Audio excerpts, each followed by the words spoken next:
Hi everyone, मेरा नाम प्रतीक जगाती है और आज हम कंसोलिडेशन के जितने बड़े बड़े क्वेश्चन है उसे हम रिवाइज कर लेंगे फटाफट से। ऑलरेडी मैंने एक या दो तीन वीडियो डाले हुए जहां पर मैंने लॉन्ग क्वेश्चन का सारा डिस्कशन किया हुआ है। एमटीपी के अंदर एक क्वेश्चन नंबर 3 भी है, वो भी हमने सेपरेटली डिस्कस किया हुआ है। साथ ही साथ इलस्ट्रेशन 28 जो कि कितना बड़ा क्वेश्चन है वो भी हमने कोशिश किया कि हम ईजी वे में हम उसे सॉल्व कर सके। तो वो सारे जो हमने डिस्कशन किए थे पूरे डिटेल में डिस्कशन किया था। यहाँ पर फॉर योर कमिंग एग्जाम्स हम क्या करेंगे, फटाफट से रिवाइज कर लेंगे ताकि इस वीडियो को सिर्फ आप देख के चली जाओगे ना तो कंसोलिडेशन आपका बहुत फटाफट रिवाइज हो जाएगा, यानी 16 मार्क्स आपका सिक्योर हो जाएगा। क्योंकि 16 to 20 मार्क्स का क्वेश्चन आ सकता है यहाँ से एंड हमें इसे सिक्योर करना बहुत जरूरत है। क्योंकि अगर ये ऐसा क्वेश्चन आ जाए और हम सिक्योर कर ले तो एग्जाम्सन तो एटलीस्ट पक्का ही रहेगा हमारा। 70 प्लस आराम से आ सकता है, 80 भी ला सकते हो, 90 भी ला सकते हो, पर एटलीस्ट 70 तक के रेंज में आप आराम से आ जाओगे अगर आप ये क्वेश्चन 16 मार्क्स सिक्योर कर लोगे। तो चलिए, हमने ऑलरेडी, मैं उम्मीद कर रहा हूँ आपने ऑलरेडी पढ़ा हुआ है, क्योंकि मैं यहाँ पर आपको कंसेप्ट नहीं समझाने वाला, मैं सिर्फ और सिर्फ फटाफट रिवाइज कराऊंगा। डिस्क्रिप्शन में लिंक रहेगा, आपका डिस्क्रिप्शन में लिंक रहेगा, वहां पर हमने जो ऑलरेडी यूट्यूब में वीडियो डाला हुआ है लॉन्ग क्वेश्चन का पूरा डिटेल वाला, जहां पर क्वेश्चन नंबर 4, क्वेश्चन नंबर 5, यानी ये सारे क्वेश्चन जो आपको दिख रहे हैं ना स्क्रीन पे, ये सारे क्वेश्चन ऑलरेडी यूट्यूब में है। ये देखिए, टेस्ट और नॉलेज का क्वेश्चन नंबर 4, क्वेश्चन नंबर 5 भी है, इलस्ट्रेशन 29 भी है चेन होल्डिंग का, इलस्ट्रेशन 28 सेपरेट वीडियो में है अलग से, और एमटीपी 2021 का भी क्वेश्चन नंबर 3 भी अलग से हमने रख रखा है वहां पर। तो ये सारे क्वेश्चन आपको यूट्यूब में मिल जाएंगे, डिस्क्रिप्शन में लिंक भी रहेगा। अभी हम क्या करेंगे, फटाफट से 1 by 1 सारे क्वेश्चन को रिवाइज कर लेंगे। तो सबसे पहले मैं आपको रिवाइज कराऊंगा क्वेश्चन नंबर 4, फटाफट से रिवाइज कराऊंगा मैं आपको। तो यहाँ पर आप देखिए क्वेश्चन में क्या था, 1 October is the acquisition date. Acquisition date में 100% एक्विजिशन हुआ, मतलब there is no non controlling interest है, पूरा का पूरा पेरेंट का ही डीएफ लिमिटेड का एक्विजिशन है, 100% एक्विजिशन है।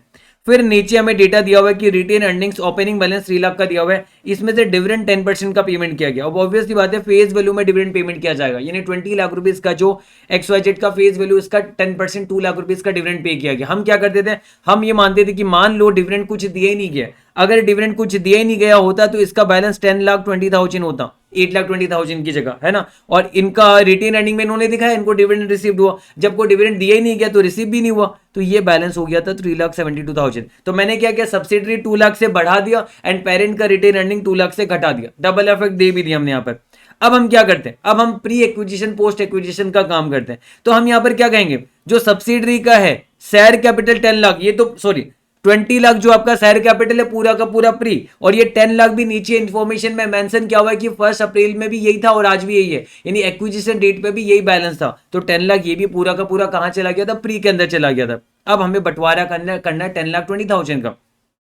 तो 10,20,000 जो आपका टोटल रिटेन अर्निंग है, हम क्या करेंगे, इसे प्री पोस्ट में बंटवारा करेंगे। इन्होंने बता दिया कि 3 लाख रुपीज 1 अप्रैल को था, एक्विजिशन डेट क्या 1 अक्टूबर, यानी मिड ऑफ द ईयर, और 1 अप्रैल को 3 लाख था, तो पूरा का पूरा प्री, यानी ड्यूरिंग द ईयर कितना कमाया, 10,20,000 माइनस 3 लाख, यानी ड्यूरिंग द ईयर कमाया 7,20,000, जिसका आधा होगा प्री और आधा होगा पोस्ट, यानी 3,60,000 होगा प्री, 3,60,000 होगा पोस्ट। तो हमने यहाँ पर देखिए कर रखा हुआ है, हमने यहाँ पर क्या कहा कि रिजर्व तो पूरा का पूरा प्री है ही, एंड जो 10,20,000 का रिटेन अर्निंग इसमें से 3 लाख तो 1 अप्रैल का ओपनिंग ही है, तो ये तो प्री हो गई। ड्यूरिंग द ईयर हमने कमाया, यानी 1 अप्रैल 2001 से 31 मार्च 2002 तक हमने कमाया 7,20,000, उसका आधा प्री होगा और आधा यहाँ पर पोस्ट हो जाएगा, ये हमने कर दिया। अब ये करने के बाद अब हमें क्या करना है, जैसे कि इंक्रीमेंट हो रहा है, लैंड एंड बिल्डिंग 10 लाख से बढ़ रहा है, इन्वेंट्रीज 1,50,000 से बढ़ रहा है, ट्रेड पेबल्स 1 लाख से बढ़ रहा है। इसका कॉरेस्पॉन्डिंग इफेक्ट मैंने क्या कहा था कि आप लैंड एंड बिल्डिंग को यहाँ पर 10 लाख से प्लस कर दीजिएगा, बैलेंस शीट में मैंने एडजस्ट करवा दिया था,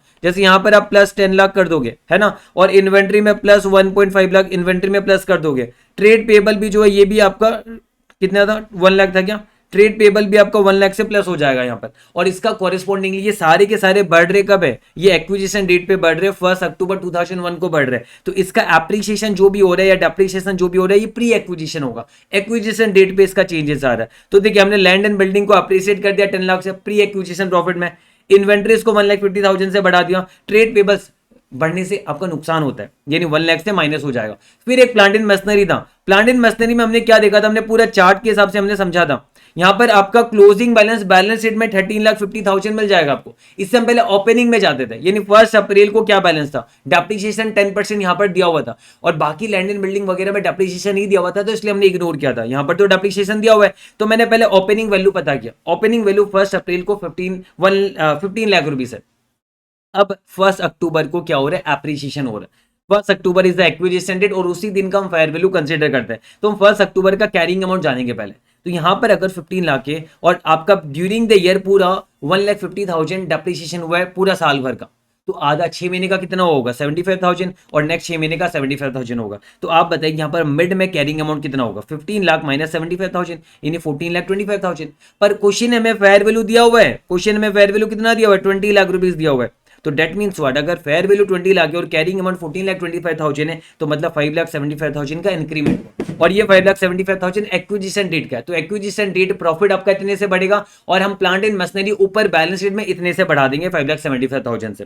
फिर अब देखिए, अब आगे जाके जब कंसोलिडेशन बनेगा 31 मार्च को, तब तो इस पर डेप्रिसिएशन इस रेट पे होगा, क्योंकि कंसोलिडेटेड एक्विजिशन डेट पे तो ये आपका है ना, यानी बिजनेस कॉम्बिनेशन जिस दिन आपने किया उस दिन तो आपने 20 लाख का कैरिंग अमाउंट दिखाया कौनसो में, तो डेप्रिसिएशन भी आगे इसी पे होगा। 20 लाख का 10% डेप्रिसिएशन होगा 6 महीने का, तो कितना होगा, 20 लाख का 10% डेप्रिसिएशन 6 महीने का होता है 1 लाख।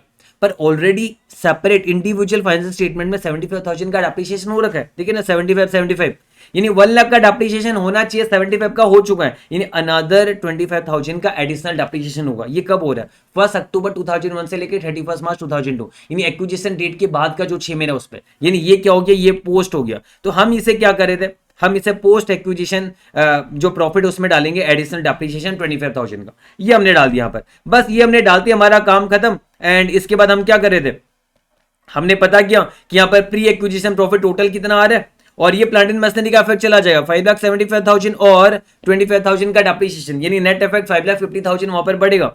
यानी कहने का मतलब ये कि यहाँ पर जो प्लांट एंड मशीनरी है 13,50,000, इस पे एक बार आप 5.75 लाख बढ़ाओगे और माइनस करोगे 0.25 लाख, है ना, यानी 5,50,000 का नेट इफेक्ट होने पर ये आपका 19 लाख हो जाएगा आपका यहाँ पर।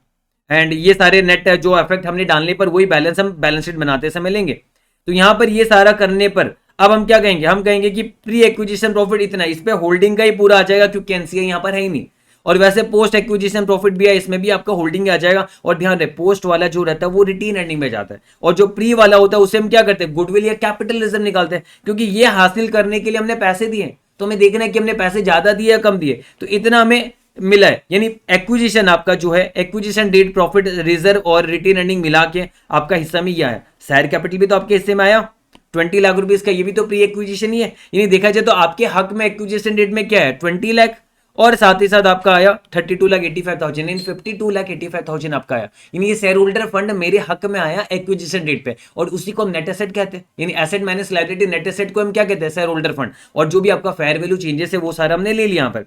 तो अब हम क्या कहेंगे, सिंपल सी बात है, हमें हक मिला 32,85,000 और 20 लाख, यानी 52,85,000 का हक मिला और हमने इन्वेस्टमेंट किया 34 लाख का, यानी अल्टीमेटली 18,85,000 आएगा कैपिटल रिजर्व, है ना, क्योंकि मैंने पैसे दिए इतने और मुझे हक में दो चीज मिला, शेयर कैपिटल और आपका एक्विजिशन डेट प्रॉफिट में प्री एक्विजिशन डेट तक का इतना हक मिला। यानी 18,85,000 का मेरा क्या हो गया यहाँ पर, gain on bargain purchase capital reserve में हम ये दिखा देंगे। तो अभी तक हमें कैपिटल रिजर्व मिल चुका है और ये आपका कहाँ जाएगा, रिटेन अर्निंग में जाएगा 3,35,000, बस बात खत्म।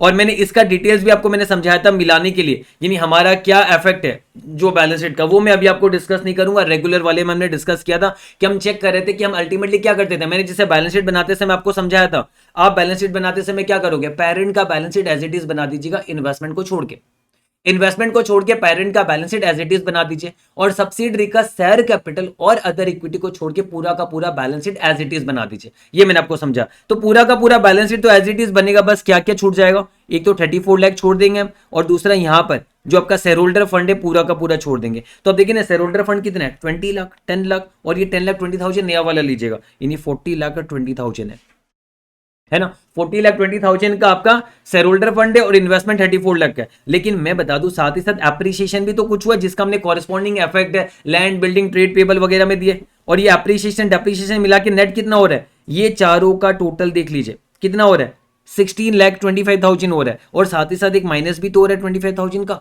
यानी नेट इफेक्ट 16 लाख का आपका एप्रिसिएशन हो रहा है। 16,25,000 का अप्रिसिएशन और उधर आपका डेप्रिसिएशन 25,000 का, यानी मैं कह सकता हूँ 16 लाख का अप्रिसिएशन हो रहा है, यानी ये मैं कह सकता हूँ 40,20,000 आपका ऑलरेडी शेयर होल्डर फंड है, इस पे आपका 16,25,000 से अप्रिसिएशन होगा तो शेयर होल्डर फंड बढ़ेगा, माइनस 25,000 आपका डेप्रिसिएशन हो रहा है, एडिशनल डेप्रिसिएशन, ये भी आपका शेयर होल्डर फंड को बढ़ाएगा, ये था। और यहां पर अल्टीमेटली इसका इफेक्ट आएगा कितना, 56,20,000 का, 56,20,000 का आपका टोटल इफेक्ट आएगा। अब इसमें हम क्या करेंगे, ये 34 लाख को माइनस कर देंगे, ये 34 लाख माइनस कर देंगे, क्योंकि एसेट और आपका शेयर कैपिटल दोनों ऑपोजिट साइड में रहता है, यानी इसका नेट इफेक्ट हमें कितना चाहिए, 34 लाख, यानी इधर का इधर मैंने माइनस कर दिया, क्योंकि ये तो सारा छोड़ा हमने, इन्वेस्टमेंट छोड़ा पेरेंट का और सब्सिडियरी का शेयर कैपिटल और अदर इक्विटी छोड़ा हमने, तो यहां पर अल्टीमेटली इसका इफेक्ट आएगा कितना, 22 लाख, 34, 44, 54, 22,20,000 आपका नेट इफेक्ट आएगा। और यही हमने कैसे दिखाया पता है, हम इसका नेट इफेक्ट जो आएगा 18,85,000 हम दिखाएंगे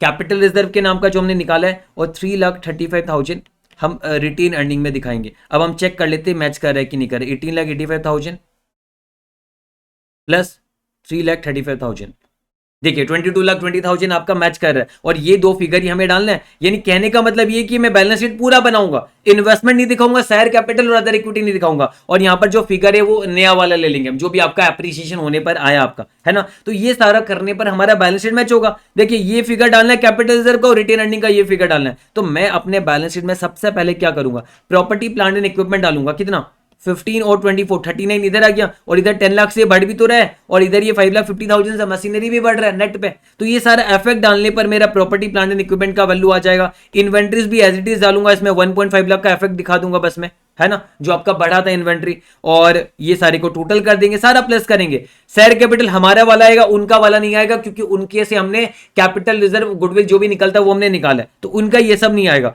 बाकी हमारा सारा आएगा। और ये ध्यान में रखिएगा, रिटेन अर्निंग, हमारा रिटेन अर्निंग जो है वो 5,72,000 ही, 3,72,000 हमारा रिटेन अर्निंग। तो आप यहां पर देखिए, यहां पर बाकी सारे तो अपने आप प्लस हो जाएंगे, बस यहां पर मैं आपको समझा दे रहा हूं, कैपिटल रिजर्व हम दिखाएंगे 18,85,000 का, और रिटेन अर्निंग 3,35,000 था ना, ये रहा। तो देखिए हमारा रिटेन अर्निंग जो हमारा 5,72,000 था, जिसमें से -2 लाख हमने किया था डिविडेंड का, ऑलरेडी मैंने बैलेंस शीट में ठीक कर दिया था, 3,72,000 दिखाया था, और ये 3,35,000 हम यहां पर ऐड करेंगे, बाकी सारा एज इट इज दिखाएंगे, बैलेंस शीट मैच है। तो आप यहां पर देखिए हमने दो चीज डाला नया से, 18,85,000 का सीआर और 3,35,000 का रिटेन अर्निंग जो कि नीचे निकाला हुआ है, ये रहा, और 18,85,000 ये रहा, ये हमने निकाला और ये हमने यहां पर डाल दिया 18,85,000, और ये रहा यहां पर डाला, और ये अपना पेरेंट का जो रिटेन अर्निंग था 3,72,000, ये देखिए यहां पर हमने निकाला, और टोटल क्या हमारा बैलेंस शीट मैच है। तो कितना सिंपलेस्ट वे में हम निकाल सकते हैं। तो एग्जाम में आपको क्या करना, प्री पोस्ट करना है, पहले डिविडेंड को ऐड कर देना, ये मत भूलना, प्री पोस्ट कर देना, एंड उसके बाद गुडविल निकाल लेना, फिर बैलेंस शीट बना लेना। अदर इक्विटी में मैंने आपको यहां पर बना के दिखाई, ये वही है, कैपिटल रिजर्व का सिर्फ एक ही फिगर है, रिटेन अर्निंग पेरेंट का इतना था, डिविडेंड का नाम का एलिमिनेशन हुआ था, और ये शेयर पोस्ट एक्विजिशन प्रॉफिट जो मिला, और अदर रिजर्व में जो हमारा अदर रिजर्व अपना जो है वो आ गया 24 लाख, ये पेरेंट का अदर रिजर्व है, उनका तो बंटवारा हो चुका, ये पेरेंट का अदर रिजर्व जो है पेरेंट का, है ना, डीएफ लिमिटेड पेरेंट का। तो कितना सिंपलेस्ट वे में क्वेश्चन नंबर 4 हम कर सकते हैं, मैंने इसका सारा ट्रीटमेंट भी आपके साथ डिस्कस कर लिया, कोई प्रॉब्लम नहीं है। अब नेक्स्ट क्वेश्चन नंबर 5 भी ऐसा ही है, क्वेश्चन नंबर 5 में भी ज्यादा कुछ डिस्कस करने को नहीं है, बस यहां पर एक ही चीज आपका है एनसीए, नॉन कंट्रोलिंग इंटरेस्ट, बाकी सारी चीजें सेम है। तो देखिए 60% हमने एक्वायर किया हुआ है ना, 60% हमने एक्वायर किया, डेट मींस व्हाट, 40% एक्विजिशन किसका है, 40% एक्विजिशन एनसीआई वालों का है, ये हमें पता चला। तो यहां पर भी आप देखिए, यहां पर भी क्या हो रहा है, यहां पर भी 1 अक्टूबर को ही आपका एक्विजिशन हो रहा है, मिड ऑफ द ईयर पे, ये हमें पता चला। फिर यहां पर इन्होंने बताया कि 10% डिविडेंड दिया गया 1 नवंबर, यानी आपका 1 नवंबर को 10% डिविडेंड दिया गया। तो हम ये मान लेते, हम तो ये मानते हैं ना डिविडेंड दिया नहीं गया, मान लो डिविडेंड अगर दिया हुआ ही नहीं है तो फिर क्या होता, क्योंकि बाद में भी आपका पेरेंट का तो डिविडेंड कट जाएगा, है ना, आपस का एलिमिनेशन हो जाएगा, और एनसीआई वालों को माइनस करके दिखा देंगे, बात खत्म। एनसीआई वालों का, क्योंकि हम डिविडेंड दिया ही नहीं मान के हम बंटवारा कर देंगे, मान लो कोई डिविडेंड नहीं दिया गया और बंटवारा कर दो। अब बाद में अगर एनसीआई वालों को डिविडेंड दिया जाएगा तो उनके हक से तो दिया जाएगा, क्योंकि उनका तो बंटवारा कर दिया, तेरे हिस्से का 50 रुपया था, तेरे हिस्से का 50 रुपया मैंने दिखा दिया एनसीआई में, अब तुझे अगर डिविडेंड भी मिलेगा तो तेरे हिस्से से मिलेगा, तो वहीं से माइनस होगा, और पेरेंट का माइनस करना नहीं पड़ेगा, क्यों, क्योंकि पेरेंट का हिस्सा का पेरेंट को खुद को ही मिलेगा, है ना, तो एलिमिनेशन हो गया, क्योंकि पेरेंट का जाएगा भी उसके हिस्से से तो वापस उसके पास आ जाएगा, क्योंकि पेरेंट ही तो अपना बैलेंस शीट बना रहे हैं यहां पर। तो यहां पर आप देखिए, यहां पर क्या हो रहा है, शेयर कैपिटल कितने का, 4 लाख रुपीज का शेयर कैपिटल, इसका 10% यानी 40,000 का डिविडेंड है, और ये 40,000 का डिविडेंड हम यहां पर क्या करेंगे, ऐड कर देंगे, सब्सिडियरी के यहां पर ऐड कर देंगे। बट यहां पर आप ऐड नहीं कर सकते 40,000, क्योंकि पेरेंट का 60% ही इन्होंने रिटेन अर्निंग में दिखा रखा होगा। पेरेंट ने रिटेन अर्निंग में 60% ही दिखा रखा होगा, इसलिए 24,000 ही दिखाएंगे, 40,000 ही दिखाएंगे। अब 16,000 किसका? एनसीआई का। तो एनसीआई का जब हम हिसाब करेंगे वहां पर हम 16,000 माइनस कर देंगे बाद में, है ना, बाद में माइनस कर देंगे। तो ये हमने काम किया। अब इनका बैलेंस कितना हो गया? 2,04,000 इनका बैलेंस हो गया यहाँ पर। अब हम क्या कहेंगे, ये जो 2 लाख, सॉरी ये 4 लाख, ये तो पूरा का पूरा प्री होना शेयर कैपिटल। 2 लाख भी नीचे इंफॉर्मेशन में दिया हुआ, अदर रिजर्व पहले से था, तो ये भी क्या है? प्री है। अब ये जो 2,04,000 इसका हम बंटवारा करेंगे। कैसे करेंगे? क्वेश्चन ने बता दिया 60,000 1 अप्रैल पहले से था, तो पूरा का पूरा प्री। तो ड्यूरिंग द ईयर कितना कमाया? 1 अप्रैल 2001 से 31 मार्च 2002 तक कितना कमाया? 2,04,000 माइनस 60,000 यानी 1,44,000। आधा प्री होगा, आधा पोस्ट होगा। 72,000 प्री, 72,000 पोस्ट। तो यहां पर आप देखिए हमने कर रखा है सारा। तो अब देखिए अदर रिजर्व तो पहले पता है प्री है। शेयर कैपिटल यहां पर जो है, ध्यान से सुनिए, शेयर कैपिटल 4 लाख पूरा का पूरा प्री होगा, लेकिन इसमें होल्डिंग का शेयर होगा 2,40,000, एनसीआई का शेयर होगा 1,60,000, क्योंकि 60:40 का रेशियो यहां पर। वैसे acquisition date profit other reserve पूरा का पूरा प्री है, और आपका ओपनिंग रिटेन अर्निंग 60,000 तो प्री होगा, और 2,04,000 टोटल है, तो यानी बच्चा हुआ आपका 1,44,000 का आधा प्री होगा, आधा पोस्ट होगा। अब जो एप्रिसिएशन वगैरह कुछ बोला है क्वेश्चन ने, जी हाँ, 2 लाख लैंड एंड बिल्डिंग उधर बढ़ जाएगा, कोई डेप्रिसिएशन का बात यहां पर नहीं बोला, सीधा लैंड एंड बिल्डिंग वहां बढ़ाइए। और ये 1 अक्टूबर का कहानी है, तो आपका प्री एक्विजिशन में इसका इफेक्ट आ जाएगा। 2,30,000 और 20,000, ये देखिए 2,30,000 20,000 ट्रेड पेबल आपके प्रॉफिट को कम करता है बढ़ने पर, और इसका कॉरेस्पॉन्डिंग इफेक्ट हम बैलेंस शीट में भी दिखा देंगे। यानी बैलेंस शीट में लैंड एंड बिल्डिंग 2 लाख से बढ़ जाएगा, इन्वेंट्री 30,000 से बढ़ जाएगा, ट्रेड पेबल भी बढ़ेगा, लाइबिलिटी बढ़ रहा है तभी तो प्रॉफिट घट रहा है, ये भी बढ़ जाएगा आपका। और मशीनरी के बारे में भी बात बोला, तो सेम वही कहानी करेंगे जैसे हमने पहले किया था। तो मशीनरी का यहाँ पर बैलेंस कितना? 2,70,000 है ना, और यहाँ पर इन्होंने बोल दिया कि मशीनरी 4 लाख से बढ़ रहा है, एक्विजिशन डेट पे डेप्रिसिएशन है 10%, तो मैं वही करूंगा यहाँ पर भी। 2,70,000 इस व्हाट 90%, क्योंकि 10% डेप्रिसिएशन WDV बेसिस में हुआ है, तो यानी ओपनिंग आएगा 3 लाख, आधा 6 महीने का डेप्रिसिएशन 15,000, 6 महीने का 15,000, यानी कैरिंग अमाउंट एक्विजिशन डेट पे आएगा 2,85,000, जबकि फेयर वैल्यू 4 लाख है, तो आपका इंक्रीज होगा फेयर वैल्यू में 1,15,000, और ये एक्विजिशन डेट का प्रॉफिट है। तो 1,50,000 से आप 1,15,000 से आप यहां पर बढ़ा दीजिए, है ना, अप्रिशिएट कर दीजिए प्री एक्विजिशन, और मशीनरी में भी वहां पर बढ़ा दीजिएगा, यानी बैलेंस शीट के अंदर मशीनरी बढ़ जाएगा। अब देखिए आगे 6 महीने का डेप्रिसिएशन होगा 4 लाख पे 10% 6 महीने का, यानी 20,000 होगा, पर डेप्रिसिएशन क्या हुआ 15,000, यानी एडिशनल डेप्रिसिएशन होगा 5,000 का। ये पोस्ट एक्विजिशन प्रॉफिट पे माइनस होगा, और कॉरेस्पॉन्डिंगली बैलेंस शीट में भी इसका इफेक्ट जाएगा। तो अब हम क्या करेंगे, जो भी आपका प्री एक्विजिशन प्रॉफिट टोटल आया, इस बारी बंटवारा होगा, क्योंकि इस बारी एनसीआई भी है। तो देखिए 60% होल्डिंग का शेयर जाएगा, 6,57,000 का 60% होल्डिंग को मिलेगा, और 40% मिलेगा एनसीए वाले को। अब याद है आपको, मैंने यहाँ पर बैलेंस शीट में आपको कहा था क्या, 16,000 एनसीए को दिया जाएगा, तो उनका हमने हक निकाल लिया।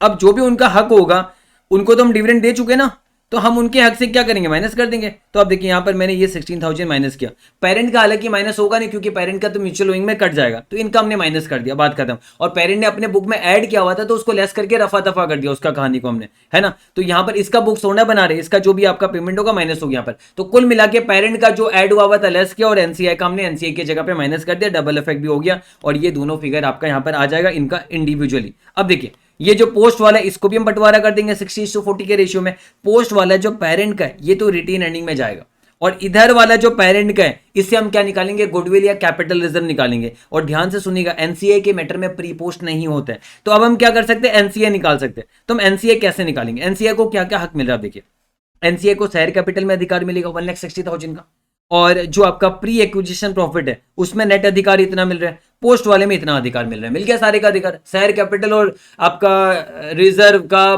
प्रॉफिट का, पोस्ट का, सबका तो अधिकार दे दिया। तो यहां पर कहने का मतलब ये कि एनसीए को शेयर कैपिटल का अधिकार मिल गया, प्री एक्विजिशन प्रॉफिट का अधिकार मिल गया, पोस्ट एक्विजिशन प्रॉफिट का अधिकार मिल गया, एनसीए का वैल्यू आ गया। अब हम क्या करेंगे, गुडविल या कैपिटलिज्म निकालेंगे। तो हम ये देखेंगे कि हमने कंसीडरेशन पेमेंट कितना किया, ये हमें बैलेंस शीट से पता चलेगा। 8 लाख रुपए का इन्वेस्टमेंट, हमने कंसीडरेशन इतना पे किया। 8 लाख का हमने जो कंसीडरेशन पे किया, कब, एक्विजिशन डेट पे, और एक्विजिशन डेट पे हमें अधिकार क्या मिला, एक्विजिशन डेट पे हमें अधिकार मिला 2,40,000 आपका शेयर कैपिटल से, और 394,200 आपको मिला प्री एक्विजिशन प्रॉफिट से। क्या ये वाला लेंगे, नहीं, ये तो बात का है, एक्विजिशन डेट के बाद का, ये वाला नहीं लेना है।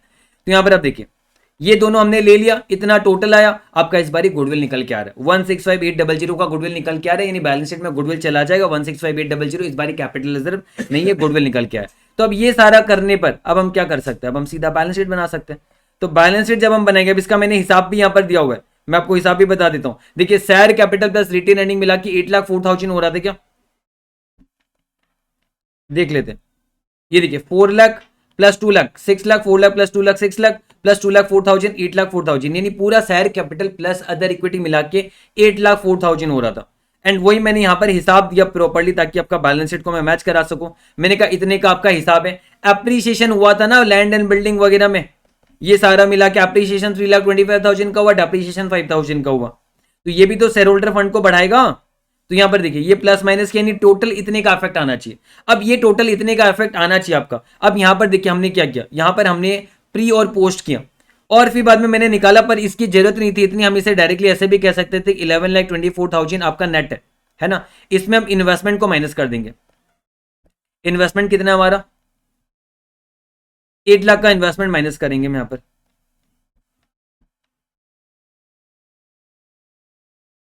तो आपका आएगा 3,24,000 है ना।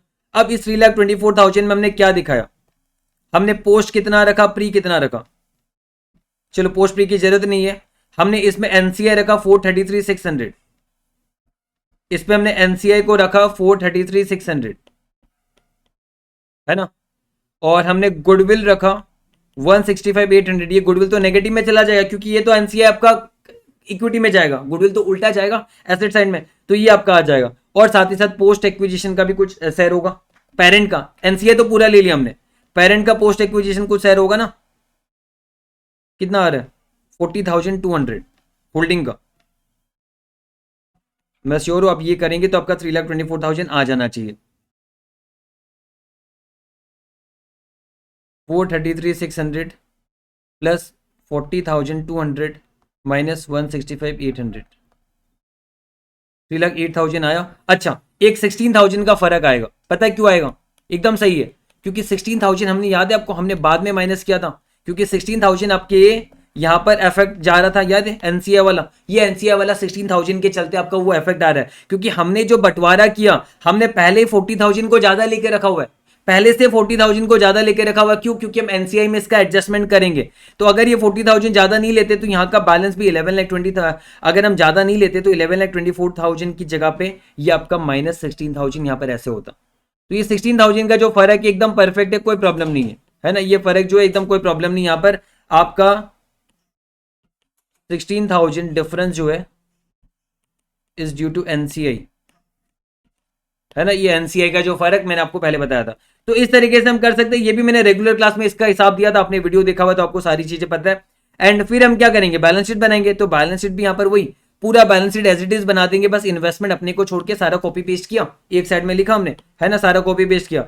इनका भी सारा रिवाइज फिगर कॉपी पेस्ट किया, जैसे लैंड एंड बिल्डिंग नया वाला आ गया, प्लांट एंड मशीनरी भी नया वाला गया अप्रिसिएशन होने पर, इन्वेंट्री भी नया वाला गया अप्रिसिएशन होने पर, ये सारे रिवाइज फिगर लेंगे, इनका शेयर कैपिटल और इनका अदर इक्विटी नहीं लेंगे। इसकी जगह पे हम क्या दिखाएंगे, अपना गुडविल दिखा देंगे जो आया 165,800 ये दिखा देंगे, और फिर बाद में कैपिटल रिजर्व तो यहां पर आएगा नहीं क्योंकि गुडविल आया यहां पर, और अदर रिजर्व हमारा जो है पूरा आ गया। अब देखिए रिटेन अर्निंग में क्या आएगा, हमारा बैलेंस इतना था, इसमें से 24,000 डिविडेंड का एलिमिनेशन किया और हमें हक मिला पोस्ट एक्विजिशन में इतना, ये हमने दिखाया, बस बात खत्म। और बाकी एनसीआई जो है वो हमने दिखा दिया, बैलेंस शीट बन जाएगा हमारा। तो यानी यहां पर आपको ध्यान क्या रखना है, एक तो आपको रिटेन अर्निंग को ध्यान रखना है, इसे स्टार दीजिएगा, और दूसरा एनसीआई को ध्यान पे रखना है, और गुडविल तो निकलेगा निकलेगा।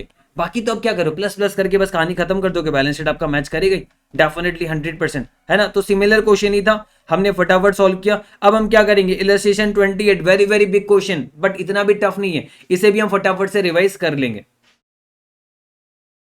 चलिए स्टार्ट करते रिवाइज करना इलस्ट्रेशन 28। ये भी बहुत बड़ा क्वेश्चन है एंड लेकिन सिंपल वे में हमने जैसे सॉल्व भी किया था, मैं फटाफट से रिवाइज करा दूंगा आपको मैं।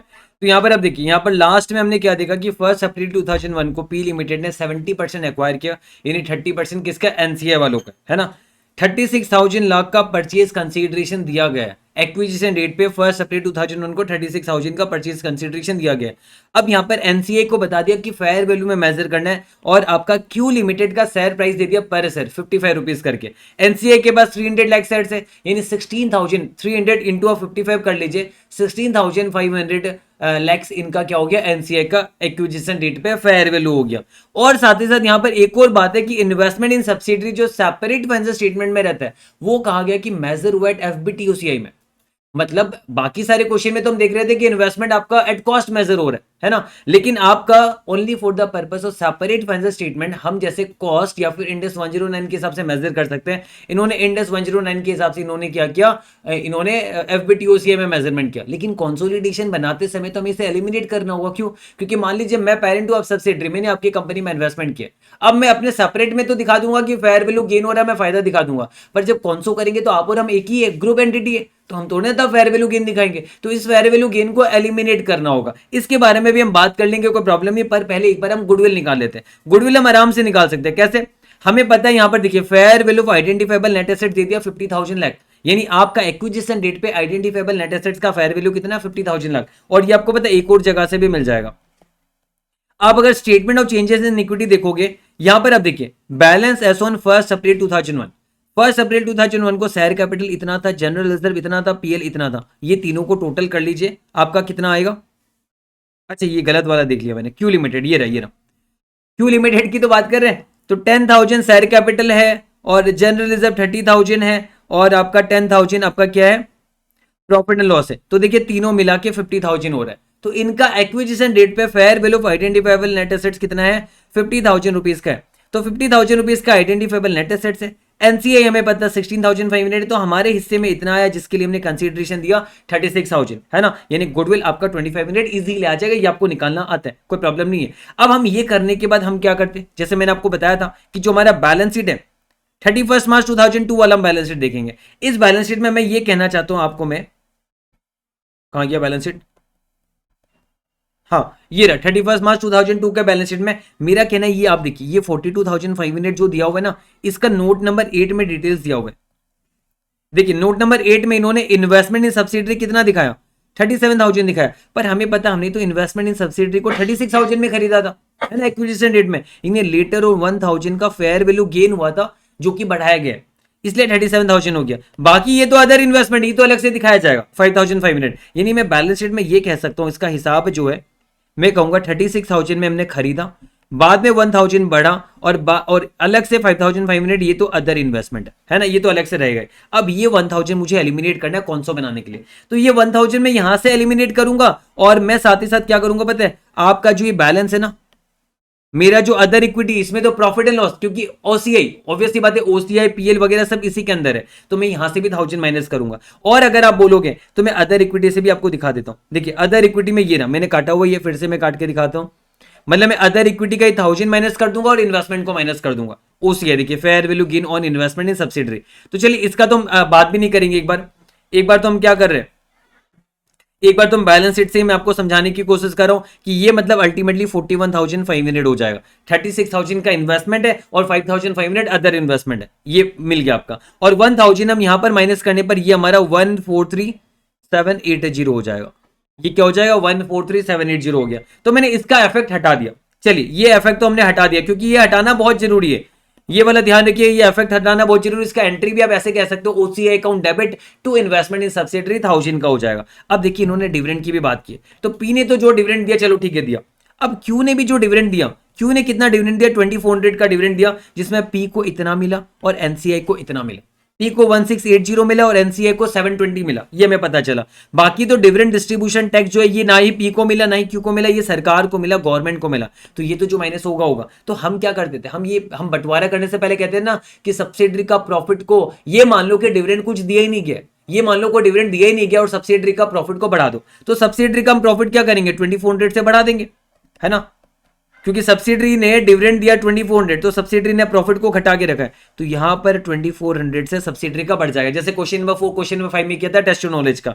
और साथ ही साथ हम यहां पर 1680 माइनस करेंगे retain earning, other equity minus करेंगे पेरेंट का, क्योंकि पेरेंट इतना प्लस करके रखा था। तो जब इसने डिविडेंड को प्लस कर दिया और इसने प्लस किया, इसका माइनस कर देंगे, और बाकी का 720 जो है ये हम एनसीए से माइनस करेंगे, जब एनसीए का हिसाब करेंगे एनसीए से माइनस कर देंगे। तो अल्टीमेटली क्या सब्सिडरी 2400 से बढ़ा दिया, ये मानते हुए डिविडेंड कुछ दिए ही नहीं किया।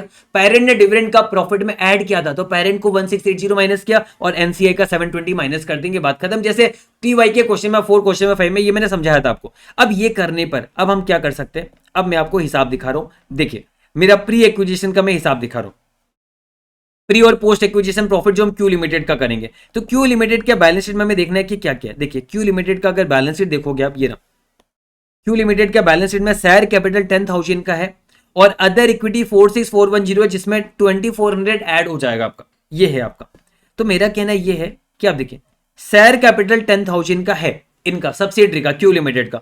अदर इक्विटी 46,410 था और ये हमने ऐड करवा दिया था, है ना। ये फिगर है सब्सिडरी का और सब्सिडरी का ये फिगर है, तो मतलब 58,810 टोटल आ रहा है, टोटल इतना आ गया। इसमें से हमें तो ऑलरेडी पता है कि 50,000 प्री है, आइडेंटिफाइबल नेट एसेट 50,000 था। मैंने आपको statement of changes in equity से भी दिखाया था कि 50,000 प्री। देखिए शेयर कैपिटल वगैरह सब कुछ ले लिया मैंने, यानी पूरा शेयर होल्डर फंड इतने का है, यही नेट एसेट्स है, इसमें 50,000 प्री है। तो बचा हुआ क्या हो गया, पोस्ट, यानी 8810 क्या हो गया, पोस्ट हो गया आपका। अब ये जो 50,000 आपका प्री था, हमने एनसीआई के हक में फेयर वैल्यू में इतना दिखाया था, तो 33,500 आया, लेकिन कंसीडरेशन 36,000 का गुडविल हमने निकाल रखा था। पहले भी मैंने आपको बताया था, यहां पर भी गुडविल निकाला हुआ है। अब जो पोस्ट एक्विजिशन प्रॉफिट है, ये करना नहीं, ये मैंने ऐसे ही दिखा दिया आपको, यहां पर रेगुलर में दिखाया था, है ना। ये हमने गुडविल ऑलरेडी निकाल रखा है। अब जो पोस्ट एक्विजिशन शेयर है, इसमें पेरेंट को 70% हिस्सा मिलेगा, एनसीआई को 30% हिस्सा मिलेगा, बात खत्म। पेरेंट का इतना हिस्सा आएगा, एनसीआई का इतना हिस्सा आएगा, बात खत्म।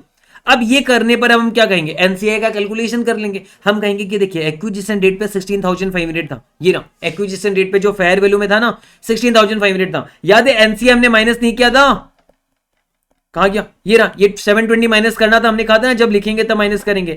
तो एनसीआई 720 मैंने माइनस कर दिया, ये वाला। और जो पोस्ट एक्विजिशन शेयर है एनसीआई का 2643, ये दिखा दे। तो इतना ही तो करना है, फेयर वैल्यू एक्विजिशन रेट वाला लेना है, डिविडेंड पेड माइनस करना है, जो हमें पता ही है। पोस्ट एक्विजिशन शेयर हमने ऐड किया, ये आ गया 18423। यानी question number 4, question number 5 test knowledge का किया है, तो ये क्वेश्चन आराम से संभाल लोगे आप, कोई टेंशन ही नहीं। अदर इक्विटी जितना बड़ा दिखता है उतना टफ नहीं है। अब कैलकुलेशन ऑफ अदर इक्विटी में हम बात करेंगे, अपना अदर इक्विटी का हम बात कर लेते हैं। ये करने पर बैलेंस शीट बन जाएगा। हमारा अदर इक्विटी 144,780 था, लेकिन मैंने कहा था 1000 माइनस करो, क्योंकि इन्वेस्टमेंट फेयर वैल्यू में था। ये 1000 आपको एक माइनस करना है और दूसरा 1680 आपको माइनस करना है डिविडेंड वाला। ये दो माइनस करेंगे और आपको पता है क्या करेंगे, जो आपका पोस्ट एक्विजिशन शेयर है वो प्लस कर देंगे। तो देखिए 144,780 में reversal of fair value gain minus किया, डिविडेंड का रिवर्सल माइनस किया, और ये जो पोस्ट एक्विजिशन शेयर है 6167 का, ये हम क्या करेंगे, प्लस कर देंगे। आपका अदर इक्विटी आ गया। तो बस बात खत्म। अब हमें कुछ नहीं करना, हमारे बैलेंस शीट में हमें कुछ नहीं करना, हमें बैलेंस शीट को एज इट इज हूबहू छापना है। गुडविल इतना दिखा देंगे, एनसीआई इतना दिखा देंगे, अदर इक्विटी दिखा देंगे, बस बात खत्म। तो बैलेंस शीट में अब हम आ जाते हैं। बैलेंस शीट में देखिए मैंने ये फिगर लेके रखा हुआ, ये आपका सेपरेट फाइनेंशियल स्टेटमेंट का फिगर है।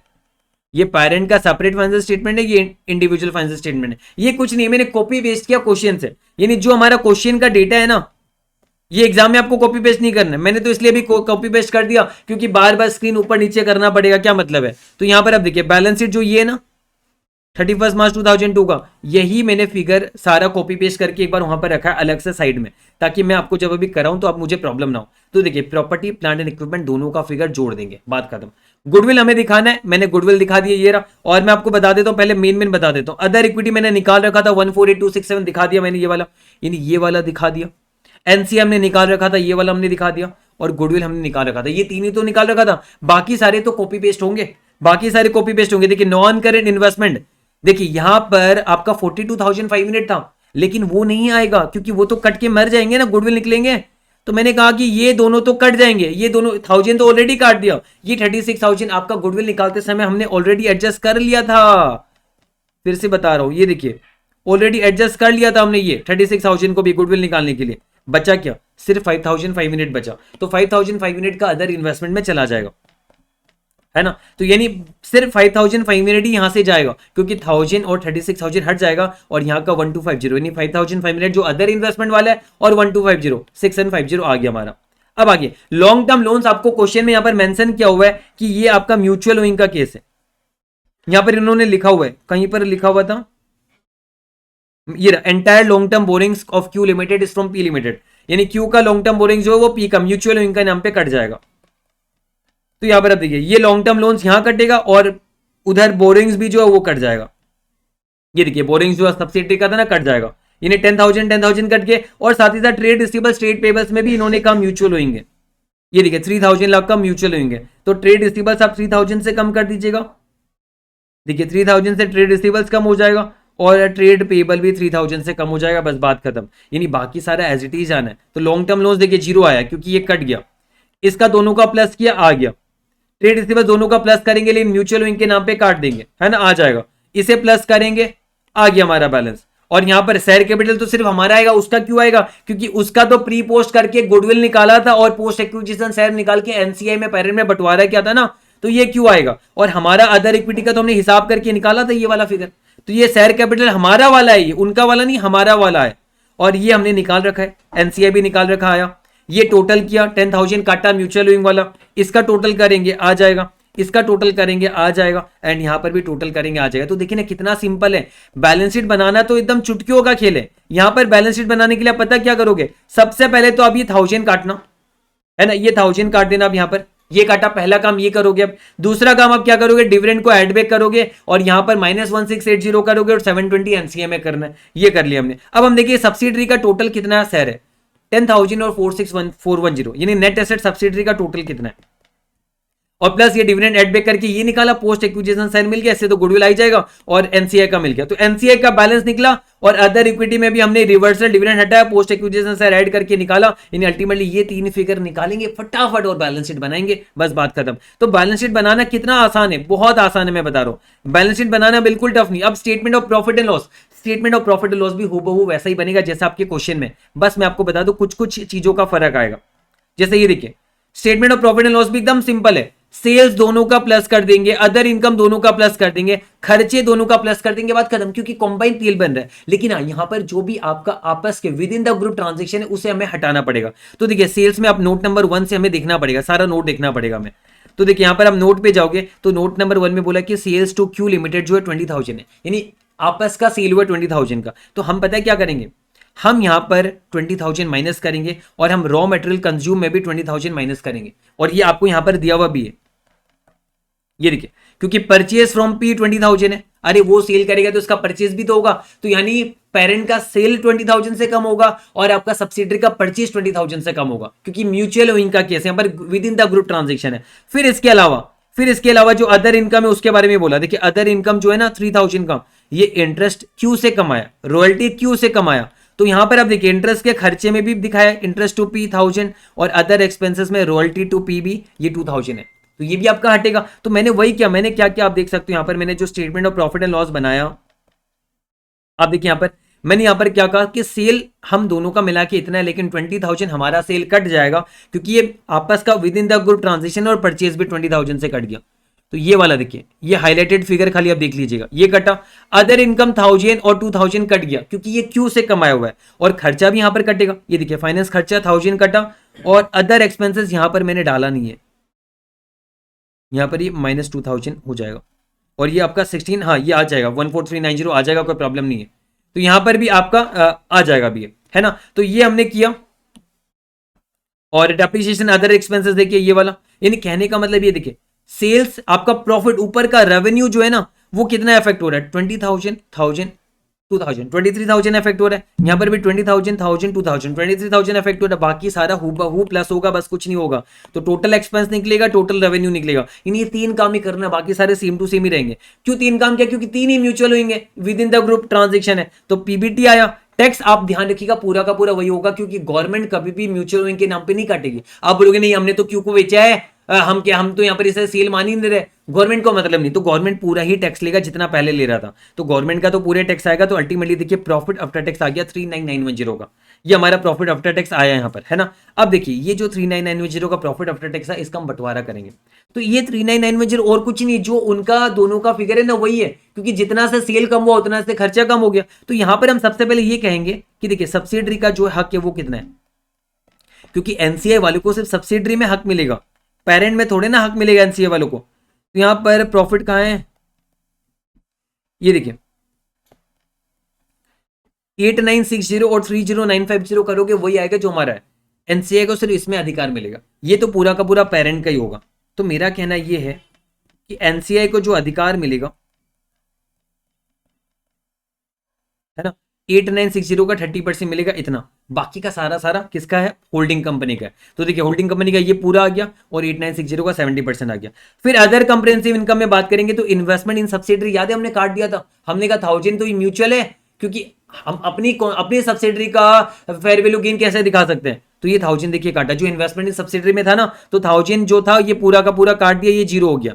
और अदर इन्वेस्टमेंट का तो फेयर वैल्यू गेन रहेगा ही, तो 5 मिनट हमारा, 250 उनका, 750 आ गया। अब एनसीआई को क्या उनके में मिलेगा, सिर्फ सब्सिडरी का शेयर मिलेगा, तो अब देखिए एनसीआई को 250 में ही 30% मिलेगा, ये 5 मिनट तो पूरा का पूरा पेरेंट का रहेगा, तो 5 मिनट पूरा का पूरा पेरेंट, बाकी में 70%। तो देखिए ये आपका रेशियो आ गया यहाँ पर, बस बात खत्म। तो ऐसे करके हमने प्रॉफिट एंड लॉस स्टेटमेंट भी बना लिया। अब आगे statement of changes in equity में डिस्कस कर लूंगा और कैश फ्लो स्टेटमेंट हम डिस्कस कर लेंगे, बस बात खत्म। तो यहाँ पर statement of changes in equity भी एकदम सिंपल है, आराम से डिस्कस कर सकते, कोई प्रॉब्लम नहीं है यहाँ पर। मैं आपको बता देता हूं, मैं आपको statement of changes in equity यहीं से डिस्कस करा दूंगा। मैं एक बार इसे रब कर रहा हूं।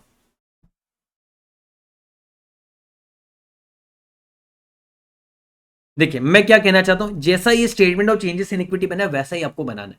बस आपको यहां पर क्या करना है कि आपको सबसे पहले देखना है कि पेरेंट का हमने क्या क्या एडजस्टमेंट किया था। याद होगा आपका पेरेंट का हमने क्या क्या एडजस्टमेंट किया था, ये देखिए अदर इक्विटी में हमने क्या क्या एडजस्टमेंट किया था।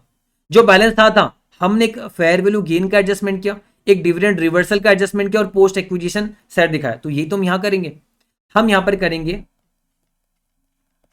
अदर इक्विटी में, ये आपका नहीं आएगा, ये 1000 नहीं आने वाला है ना, और ये 1680 जो है ये भी माइनस हो जाएगा, मतलब ये भी नहीं आएगा, ये भी नहीं आएगा, ये दो फिगर नहीं आएंगे आपका। और पोस्ट एक्विजिशन शेयर के नाम पे, पोस्ट एक्विजिशन शेयर के नाम पे जो आपको मिला 6167, ये आपका कौन से हिस्से में जाएगा, इसका नाम रिटेन अर्निंग दे दीजिएगा, पीएल की जगह इसका नाम रिटेन अर्निंग दे दीजिएगा, ये 6167 यहां पर आ जाएगा।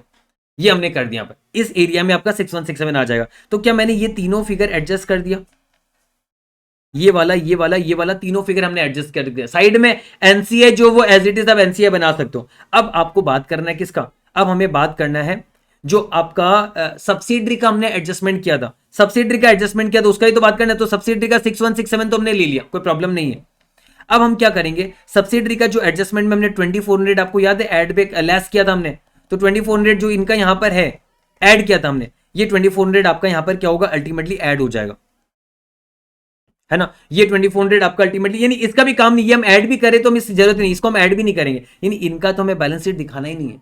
हमें बस इसमें से जो हमारा शेयर है 6167 वो हमें दिखा देना है। और उस 6167 में आपको एक चीज बता देता हूं, ये 6167 इंक्लूड करता है 250 रुपीज का, मतलब चलिए मैं आपको बता देता हूं, एक बार इसको हटा रहा हूं मैंने आपको एक चीज 2400 गलत बता दिया था। मैं बस आपको ये कहना चाहता हूं कि आप क्या करोगे, आपको ये अपना बैलेंस शीट में अपना जो पी लिमिटेड का statement of changes in equity ये तो पूरा आएगा। क्यों का में क्यों मतलब है, क्यों का कुछ नहीं आएगा, क्यों में हमें जो हिस्सा मिला बस वो आएगा। तो मैंने पी का क्या करना है, दो चीज करना है, 1680 का डिविडेंड काटना है और ये आपका 1000 का फेयर वैल्यू गेन ये काटना, ये दोनों हटाना हमें, बाकी सारी चीजें वही रहेगी। अब हमने जो हक लिया क्यू लिमिटेड से, जो हमने हक लिया वही हम दिखाएंगे और कुछ नहीं दिखाएंगे। तो क्यू लिमिटेड से हमने 6167 का हक लिया, लेकिन जो हमने 6167 का हक लिया क्यू लिमिटेड से, ये देखिए 6167 का जो हमने हक लिया क्यू लिमिटेड से, इसमें आपका जो फेयर वैल्यू रिजर्व है वो सब इंक्लूडेड है, क्योंकि तो पूरा इकट्ठा हमने लिया है ना। तो यहां पर मेरा कहना यह है कि इसके अंदर जो फेयर वैल्यू रिजर्व है वो भी इसके अंदर इंक्लूडेड है। कहां गया, ये देखिए ये वाला फेयर वैल्यू, लेकिन ये पूरा नहीं, इस पे हमारा सर 175 हमारा था और 75 एनसीआई का था, क्योंकि ये तो हमारा है ना। हाँ ये 175 एनसीआई में आप दिखाएगा, सॉरी 75 एनसीआई में दिखाएगा, वो अलग बात है, वो आप एनसीआई का हिसाब करोगे, यानी ये 175 सिर्फ जो है ये इसके अंदर इंक्लूडेड है। तो हम कहेंगे 6167 माइनस 175 जो कि इसके अंदर इंक्लूडेड है 5992 ही आएगा, यानी यहां पर आपका आएगा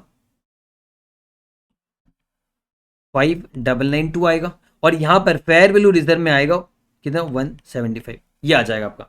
इतना आपको करना है, तो ये आप करोगे तो दोनों मिला के 675 आपका यहां पर आ जाएगा फिगर इसकी जगह पे, है ना, ये फिगर आ गया। और आपका ये तो आपका सेम ही रहेगा 1,20,000 20,000 ही रहेगा आपका, और ये वाला आपका फिगर आप देख लीजिए। तो यहां पर हमें क्या करना है, देखिए हम सीधा ये ले लेंगे 23280 है, इसमें हमने क्या एडजस्टमेंट किया, देखिए 23280 में हमने 1680 काट दिया, मतलब माइनस कर दिया 1680, ये हमने काटा, और प्लस किया हमने 5992 या कि 27592, यानी ये वाला आएगा आपका कितना 27,592 आ जाएगा आपका ये।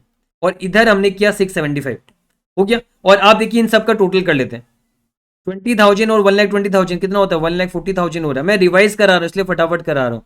27,592 एंड प्लस आपका आ जाएगा 675, 168,267 आ जाएगा। तो देखिए यहां पर ये वाला फिगर कितना आएगा, 168,267। इसका जरूरत नहीं, यही बन गया हमारा एनसीआई 168,267। देखिए नीचे मैं आपको आंसर भी दिखा देता हूं, चलिए आंसर में लेके चलता हूं मैं आपको।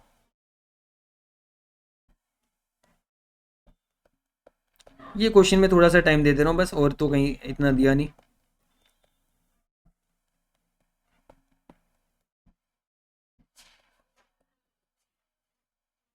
ये रहा देखिए, ये देखिए 168,267 आया, ये आया 27,592 और 675 आया था ना हमारा।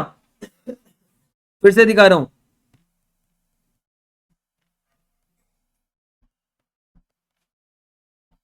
ये देखिए 27,592 लिखा मैंने टोटल करके, 675 भी आया, बन गया 168,267। कितना सिंपल वे में बना सकते हो आप ये। और इधर ये एनसीआई का फिगर जो है, एनसीआई का एक्विजिशन रेट इतना था ही, प्रॉफिट फॉर द ईयर हमने इतना बंटवारा लिया था। ये आप तीन फिगर दिखा सकते हो, इन्होंने तो ज्यादा डिस्क्रिप्शन में दिखाया, बस हम एनसीआई में तीन फिगर दिखा देंगे जो हमने रखा था।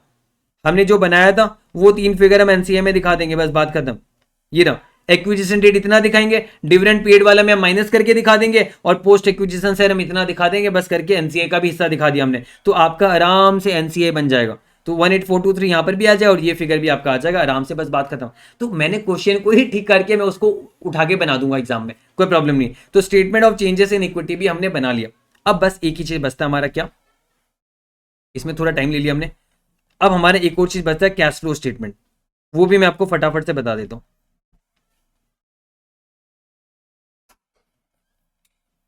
कैश फ्लो स्टेटमेंट में भी कोई प्रॉब्लम नहीं है, ये भी आपका सिंपल ही, यहां पर कोई दिक्कत नहीं। यहां पर स्टेटमेंट ऑफ कैश फ्लो में भी हम क्या करते हैं, दोनों का कंबाइन को ऐड करते हैं। बस आपस का कुछ अगर एडजस्टमेंट है, आपस का एडजस्टमेंट को ही हम हटाएंगे, बाकी सारा हम एज इट इज करेंगे। तो यहां पर भी मैं आपको इसे कैश फ्लो से बताऊंगा। तो कैश फ्लो में आप देखिए, यहां पर आपको याद है पीएल में हमने फाइनेंस कॉस्ट जो है, हमने 2700 प्लस 1000 ही पकड़ा था, ये 1000 मैंने पकड़ा ही नहीं था।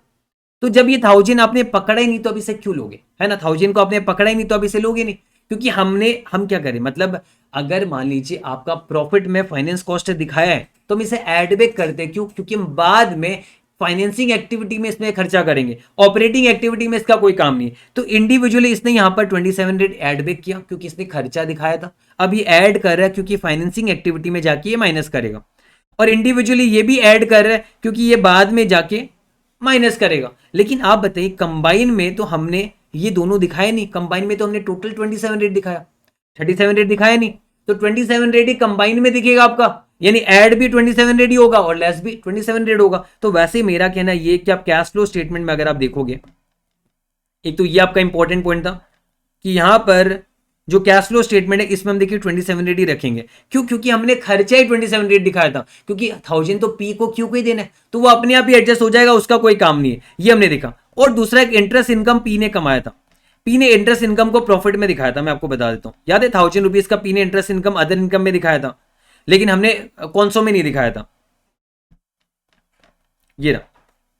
तो यहां पर आप देखिए पी ने इंटरेस्ट इनकम दिखाया, लेकिन वो बोलेगा उसका जो इंटरेस्ट इनकम है वो तो इन्वेस्टिंग एक्टिविटी का है ना, तो इसलिए वो क्या करेगा, यहां पर रिवर्स करेगा, वो कहेगा कि यहां पर नहीं दिखाऊंगा, ऑपरेटिंग एक्टिविटी का इनकम नहीं है, इन्वेस्टिंग एक्टिविटी का इनकम है। तो इनकम दिखाया था प्लस किया था, अभी माइनस कर रहा है, फिर इन्वेस्टिंग एक्टिविटी में प्लस करेगा। लेकिन हमने कंबाइन में तो दिखाया नहीं, क्यों, क्योंकि हमने कहा तो ये तो क्यू से कमाया हुआ धन है, तो ये भी नहीं आएगा। और अगर आपने कभी ऐड ही नहीं किया तो लेस भी क्यों करोगे, और फिर बाद में इन्वेस्टिंग एक्टिविटी में ऐड भी क्यों करोगे। तो अल्टीमेटली ये आपका नहीं आएगा, ये आपका नहीं आएगा, और यहां पर ये आपका जो ये वाला 1000 भी नहीं आएगा यहां पर, और इसका कॉरेस्पॉन्डिंगली यहां पर भी जो 1000 है मैंने काट ही दिया,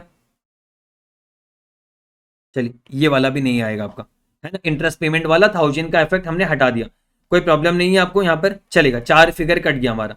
अब आगे क्या होता है, आगे देखिए ट्रेड रिसीवेबल्स और ट्रेड पेबल में मैं आपको बता दूं, यहां पर 3000 का म्यूचुअल विंग था। तो अगर आप देखोगे कि ट्रेड रिसीवेबल्स जो था 18,000 था, दोनों का मिला के, ये बैलेंस शीट में आपको दिखेगा, कहां गया, ये देखिए बैलेंस शीट में दोनों का मिला के ट्रेड रिसीवेबल्स 18,000 हो रहा है, लेकिन कंबाइन में हमने 15,000 ही दिखाया। तो मेरी बात सुनिए, आपका इंडिविजुअल लेवल में 18,000 का ट्रेड रिसीवेबल्स है, लेकिन कंबाइन में 15,000 का ट्रेड रिसीवेबल्स, तो कंबाइन में तो टीआर घटा है, और टीआर घटने का मतलब, टीआर कब घटता है? जब हमारे पास पैसे आते हैं। मतलब आपसे मुझे पैसे मिलने, आपने दे दिए, मेरा टीआर घट गया, मतलब पैसे आए। तो टीआर इंडिविजुअल लेवल में 18,000 था, पर कंबाइन में 15,000, मतलब 3,000 से ट्रेड रिसीवेबल्स घटने का मतलब पैसा आना हुआ, यानी 3,000 आपका प्लस होगा यहां पर, है ना। तो हम क्या करेंगे, कैश फ्लो स्टेटमेंट में जो टीआर आपका -2,000 है, +2,000 आपका ये बैलेंस तो जो है ही, इस पे हम क्या करेंगे, +3,000 भी करेंगे, यानी अल्टीमेटली आपका नेट पे 3,000 आएगा आपका। और फिर ट्रेड पेबल में भी ये हो रहा है, देखिए ट्रेड पेबल में भी ये हो रहा है, ट्रेड पेबल में 8,000 और 4,000 12,000 हो रहा है इंडिविजुअल लेवल में, पर कंबाइन लेवल में 9,000 हो रहा है, यानी यहां पर ट्रेड पेबल भी 3,000 से घट रहा है, लेकिन लाइबिलिटी तब घटता है जब हम पैसे देते हैं, तो यहां पर कैश कम होगा आपका 3,000 से, तो यानी कैश यहां पर कम होगा। तो कैश फ्लो स्टेटमेंट में हम क्या करेंगे, जो इनका बैलेंस है 2,000 + 2,000 वो तो रहेगा ही, -3,000 करेंगे, यानी अल्टीमेटली इधर 1,000 आएगा और इधर 3,000 आ रहा है आपका। तो ये देखिए -2,000 + 2,000 + 3,000 3,000 हो रहा है, नीचे वाला 4,000 - 3,000 1,000 हो रहा है, ये फिगर हम डाल देंगे, तो कैश फ्लो स्टेटमेंट में ये फिगर आ जाएगा। देखिए 3,000 आया, ये कैसे आया, -2,000 + 2,000 + 3,000, और ट्रेड पेबल आया था 2,000 + 2,000 पहले से था फिगर इनका दिखाया हुआ, और माइनस हमने 3,000 किया, है ना, आपका 1,000 आ गया, ये वाला फिगर आ गया। बाकी advance tax as it is रहेगा, सारी चीजें एज इट इज रहेगा, कोई प्रॉब्लम नहीं है। अब आगे बढ़ते हैं वापस से, अब ज्यादा कुछ बात बताना नहीं आपको, फटाफट से आपको, आप खुद ही बैलेंस शीट देख लीजिएगा, आपको समझ आ जाएगा। एक्विजिशन ऑफ सब्सिडरी आएगा, ये आप म्यूचुअल मत कहिएगा, क्योंकि ये शेयर होल्डर को दिया जा रहा है, सब्सिडरी को नहीं। सब्सिडरी के जो बाहर वाले शेयर होल्डर थर्ड पार्टी को दिया जा रहा है, ये माइनस होगा, ये एज इट इज माइनस हो गया, ये भी माइनस हो जाएगा। डिविडेंड इनकम नहीं आएगा, तो देखिए पेरेंट का डिविडेंड इनकम जो है ये नहीं आएगा, और सब्सिडरी का डिविडेंड पेमेंट भी इस 1680 हम प्लस कर देंगे यहाँ पर। एनसीए का तो जो रहेगा रहेगा, तो यहाँ पर 1680 हमने हटाया, और यहाँ पर भी 1680 प्लस करके डबल इफेक्ट से हटा दिया हमने, बाकी सारे ये आएंगे, ये सारे आएंगे, तो ये करेंगे, बस बात खत्म, इतना ही। यानी यहां पर भी ज्यादा कुछ एडजस्टमेंट नहीं करना है, 4 ना 5 एडजस्टमेंट है, एक फाइनेंस कॉस्ट वाला कटा और एक इंटरेस्ट इनकम वाला कटा, दोनों का आपस का तालमेल था। टीआरटीपी कटा हमारा, है ना, और फिर बाद में आपका डिविडेंड वाला कटा, बस इतना ही कटा, इतना ही तो कटा। देखा जाए तो finance income, finance cost, interest income, finance cost, ये कटा, टीआरटीपी कटा और डिविडेंड इनकम वाला कटा, बस बात खत्म। ये करो कि कैश फ्लो स्टेटमेंट बन जाएगा। तो मैं नहीं कह रहा, मैंने आपको समझाया यहाँ पर, वो तो डिटेल वाले वीडियो में आप समझोगे, यहाँ पर बस मैंने आपको रिवाइज करा है। तो डेट मीन्स व्हाट, हमने ये इलस्ट्रेशन भी रिवाइज कर लिया फटाफट से। चलिए, सो एमटीबी अक्टूबर 2021 का क्वेश्चन नंबर 3B भी हम रिवाइज करेंगे, एंड ये क्वेश्चन भी सेपरेटली वीडियो इसका डला हुआ है यूट्यूब में, ये आपका रिसेंट अक्टूबर 2021 का, तो ये भी फटाफट से रिवाइज कर लेना चाहिए फॉर योर एग्जाम। तो यहाँ पर आप देखिए 1 अप्रैल 2001 को 80% एक्विजिशन किया, यानी 20% किसका, एनसीआई का, और एक्विजिशन डेट पे इन्होंने बता दिया 5 लाख और 1,25,000 का शेयर कैपिटल और रिजर्व रेस्पेक्टिवली बता दिया, यानी 6,25,000 का आपका टोटल शेयर होल्डर फंड है, नेट एसेट से कब, एक्विजिशन डेट पे। फिर कंसीडरेशन इन्होंने 3 फॉर्म में दिया, कैश दिया 10 लाख रुपीज का, 2 लाख शेयर इशू किया जिसका मार्केट प्राइस 1.8 करके, यानी 2 लाख इंटू 1.8 करोगे 3,60,000 का आपका शेयर दे दिया इन्होंने, और साथ ही साथ 5 लाख देंगे 3 इयर्स के बाद, जिसका प्रेजेंट वैल्यू 3 इयर्स के बाद देंगे, तो जिसका प्रेजेंट वैल्यू कितना, 3,75,000। तो इससे हमें पता चला कि जो हमारा पीसी होगा वो क्या होगा, कैश दे रहे 10 लाख इन थाउजेंड्स में फिगर, और शेयर 3,60,000 का दे रहे जिसमें शेयर कैपिटल 2 लाख का होगा, सिक्योरिटीज प्रीमियम 1,60,000 का होगा, एंड लाइबिलिटी का प्रेजेंट वैल्यू 3,75,000 हो रहा है, पीसी 1,735,000 का आपका पीसी हो जाएगा, ये हमें पता चला। अब हम क्या करेंगे, हमें ये देखना है एक्विजिशन डेट पे गुडविल या कैपिटल रिजर्व क्या आ रहा है, ये हमें देखना है। लेकिन वो देखने से पहले मैं आपको एक बात बता दूं, यहां पर क्या लिखा हुआ है, देखिए शेयर्स और डेफर्ड कंसीडरेशन को अभी तक ए लिमिटेड ने रिकॉर्ड ही नहीं किया, अपने बैलेंस शीट में रिकॉर्ड ही नहीं किया, तो पहले तो उसे रिकॉर्ड करना चाहिए हमें। तो हम क्या करेंगे, तो यहां पर अब देखिए इन्वेस्टमेंट में सिर्फ इन्होंने कैश दिखा के रखा हुआ है, यानी कैश जो 10 लाख रुपीज दिया वो तो इन्होंने दिखाया इन्वेस्टमेंट में, बट शेयर्स और लाइबिलिटी का रिकॉर्डिंग अभी तक नहीं हुआ है। तो शेयर्स कितने का दिया, 3,60,000 का शेयर्स दिया, तो ये हम इंक्लूड करेंगे इन्वेस्टमेंट में, यानी इन्वेस्टमेंट 3,60,000 से बढ़ा दीजिए, और शेयर कैपिटल को और सिक्योरिटीज प्रीमियम को 3,60,000 से बढ़ा दीजिए, मतलब मैं एंट्री पास कर रहा हूं। ऑब्वियसली बात है, मेरा सेपरेट फाइनेंशियल स्टेटमेंट में इन्वेस्टमेंट इन सब्सिडरी बढ़ेगा, और मेरा कोरिस्पॉन्डिंगली शेयर कैपिटल और सिक्योरिटीज प्रीमियम बढ़ेगा। तो देखिए शेयर कैपिटल 2 लाख से बढ़ा दिया हमने, है ना, और सिक्योरिटीज प्रीमियम 1,60,000 से बढ़ा दिया, तो डबल इफेक्ट हो गया। साथ ही साथ जो लाइबिलिटी है, लाइबिलिटी आपका जो फ्यूचर में पैसा लगे, ये भी तो आपका आज का इन्वेस्टमेंट ही तो हुआ, आप लाइबिलिटी इनकर करो, तो 3,75,000 का आपका पीसी का पार्ट इन्वेस्टमेंट बना, और इसका कॉरेस्पॉन्डिंग लाइबिलिटी हम कहां दिखा देंगे, नॉन करेंट लाइबिलिटी में दिखा देंगे 3,75,000 का। तो मैंने तो इसे बैलेंस शीट में डाल दिया, अभी तक मैंने और कुछ नहीं किया, बस बात खत्म। अब मेरी बात सुनिए जरा, एक्विजिशन डेट पे आपका 3,75,000 का लाइबिलिटी है, लेकिन ये बैलेंस शीट जो हमारे ये 31 मार्च 2003 का है और एक्विजिशन हुआ था 1 अप्रैल 2001 को, यानी 2 साल के बाद का बैलेंस शीट है। तो 2 साल में तो डिस्काउंट का भी तो अनवाइंडिंग होगा, क्योंकि आपने तो प्रेजेंट वैल्यू में दिखा, हर साल उस पर इंटरेस्ट भी तो चढ़ेगा। तो इसका मैंने हिसाब यहाँ पर करके रखा हुआ। देखिए, एक तो ये शहर का बैलेंस शीट बनाया और यहाँ पर 3,75,000 का लाइबिलिटी, इसमें फाइनेंस कॉस्ट चढ़ेगा फर्स्ट ईयर में, सेकंड ईयर में चढ़ेगा, अल्टीमेटली आपका लाइबिलिटी इतना हो जाएगा, यानी फाइनेंस कॉस्ट के नाम पे लाइबिलिटी आपका और इतना बढ़ रहा है, यानी 3,75,000 तो है ही, प्लस ये वाला और ये वाला आपका बढ़ रहा है, यानी 78,750 आपका बढ़ रहा है। अब ये जो बढ़ रहा है ये एक्विजिशन डेट के बाद बढ़ रहा है, फर्स्ट ईयर और सेकंड ईयर में, तो ये पोस्ट एक्विजिशन लॉस में जाएगा, पोस्ट एक्विजिशन में जाएगा, आपको ये समझना है। और पोस्ट एक्विजिशन लॉस की बात नहीं कर रहा, मतलब ये मेरा अपनी बात करो, अगर मैं एक्विजिशन डेट पे ये खर्चा इनकर करता तो मेरा इससे गुडविल कैपिटलिज्म निकलता है ना, ये मैं उसमें एडजस्ट करता, इन्वेस्टमेंट का पार्ट मानता मैं। लेकिन ये जो है ना ये आफ्टर एक्विजिशन है, तो ये मेरा पोस्ट प्री की बात नहीं हो रही, मेरे अपने पेरेंट के बैलेंस शीट में रिटेन अर्निंग में हम इसे इफेक्ट दिखाएंगे, ये पीएल में जाएगा, यानी पेरेंट का रिटेन अर्निंग में जाएगा आपका ये। तो चलिए, तो यहां पर मैंने इसलिए क्या किया, बैलेंस शीट में लिख भी दिया। देखिए, पेरेंट का रिटेन अर्निंग 78,750 से माइनस हो जाएगा, यानी अल्टीमेटली हो क्या रहा है यहाँ पर, लाइबिलिटी 78.75 से बढ़ेगा और आपका रिटेन अर्निंग 78.75 से गिर जाएगा। तो मैंने इसका इफेक्ट बैलेंस शीट में दिखा दिया, बस बात खत्म, और कुछ नहीं किया मैंने यहाँ पर। अब यहाँ पर आगे क्वेश्चन ने क्या कहा कि एक्विजिशन डेट पे एस लिमिटेड का जो प्लांट है ना वो बुक वैल्यू से 2 लाख बढ़ेगा। ऑब्वियसली बात है, हम आइडेंटिफाइबल नेट एसेट्स का फेयर वैल्यू लेते हैं, कैरिंग अमाउंट नहीं लेते। तो यहाँ पर जो हमने निकाला था, हमने ये कहा था कि आपका प्री एक्विजिशन यानी एक्विजिशन डेट तक का शेयर होल्डर फंड है 6,25,000, तो ये तो कैरिंग अमाउंट में, अगर फेयर वैल्यू नहीं दिया हुआ रहता तो इसी को मान लेते हैं फेयर वैल्यू, और यही आपका आइडेंटिफाइबल नेट एसेट्स मानते हैं, क्योंकि एसेट माइनस लायबिलिटी जो आपका नेट एसेट्स होता है वही आपका शेयर होल्डर फंड रहता है, तो हम इसे आइडेंटिफाइबल नेट एसेट्स मान लेते हैं 6,25,000। पर फेयर वैल्यू चेंज एक दिया हुआ है ना हमें, तो इसे हम कंसीडर करेंगे 2 लाख का, तो 2 लाख का फेयर वैल्यू चेंज हम कंसीडर करेंगे, तो हमारा identifiable net assets acquisition date पे हो जाएगा 8,25,000 का।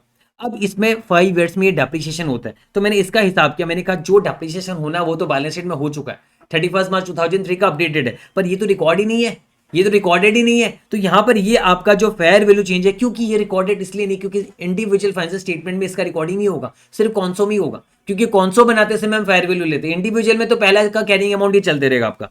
तो यहां पर आप देखिए 1 अप्रैल को 2 लाख से बढ़ेगा, प्री एक्विजिशन 2 लाख से बढ़ाएंगे, पीपीए को 2 लाख से बढ़ाएंगे, over the period of 2 years depreciation भी तो होगा, और ये एक्विजिशन डेट के बाद होगा।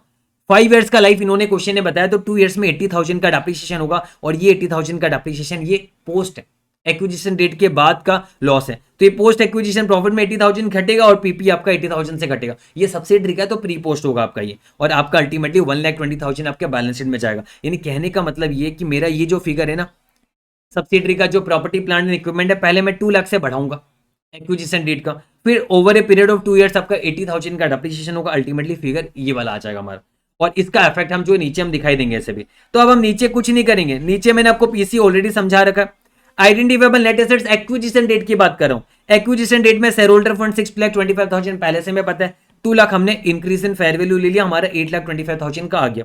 अब अगर इतने का है 8,25,000 का, आप बोलोगे सर इसमें 20% तो एनसीआई है, पर एनसीआई भी क्वेश्चन है हमें फेयर वैल्यू दिया हुआ है, तो आप प्रोपोर्शनेट मत कर देना। आप क्या करोगे 8,25,000 का 20% पकड़ लोगे एनसीआई, गलती मत करना। आपका फेयर वैल्यू दिया हुआ है तो फेयर वैल्यू में एनसीआई मेजर होगा 3,85,000। तो आप देखिए हमें आइडेंटिफाइबल नेट एसेट्स इतने का मिला, जिसमें एनसीआई का अधिकार इतने का चला गया, तो हमारे हक में इतना आया जिसके लिए हमने पीसी इतना दिया, शेयर लाइबिलिटी और कैश मिला के, तो यानी गुडविल आ रहा है 1290 का। तो ये गुडविल 1290 का जो गुडविल आ रहा है ये बैलेंस शीट में जाएगा। तो एक तो ये गुडविल बैलेंस शीट में जाएगा। अब हमें पोस्ट एक्विजिशन भी तो देखना है क्या प्रॉफिट है। तो आप देखिए टोटल हमारा देखा जाए तो ये तो 500 हमने रिजर्व में का पार्ट मान ही लिया था, और इस 300 में से भी 125 हमने रिजर्व का पार्ट माना था, क्योंकि क्वेश्चन ने 500 और 125 रेस्पेक्टिवली बताया था हमें। ये ना 5 लाख, सॉरी ये नहीं था, 5 लाख और 1,25,000 ना। तो मेरा ये कहना है कि ये 5 लाख जो है इन थाउजेंड्स में फिगर है, ये 5 लाख प्री में गया, इसमें से भी 1,25,000 प्री में गया, तो पोस्ट में कितना बचा। तो आप बोलोगे अच्छा जो आपका 300 था इसमें से भी 125 का प्री में गया, तो पोस्ट में इतना ही बचा 1,75,000। तो आप क्या करते, ये जो पोस्ट में 1,75,000 बचा इसका प्री पोस्ट कर देते। नहीं करते, गलती बोल दिया, पोस्ट ही है ये, प्री पोस्ट नहीं करते। ये 1,75,000 पोस्ट ही है। आप इसका क्या करते, मैं कहना ये चाहता था, आप इसको बंटवारा करते पेरेंट और एनसीआई में। पेरेंट में जाता 80%, एनसीआई में जाता 20%, आप ऐसा ही करते हैं। लेकिन सोचिए इससे पहले हमें 2-3 काम और करना है। याद है डेप्रिसिएशन का इफेक्ट हमने वहां पर दिखाया था, और मैंने यहां पर भी लिख दिया था कि आपका पोस्ट एक्विजिशन प्रॉफिट को 80,000 से कम करेगा। तो यहां पर आप देखिए ये आपका 80,000 से डेप्रिसिएशन का नाम का कम हो जाएगा, बच्चे का इतना, और साथ ही साथ जो आपका गुडविल भी इंपायर हो रहा है। क्वेश्चन यहां पर एक और अच्छी बात बताई इन्होंने, क्वेश्चन ने कहा कि कंसोलिडेटेड गुडविल इंपायर होगा 2,58,000 से।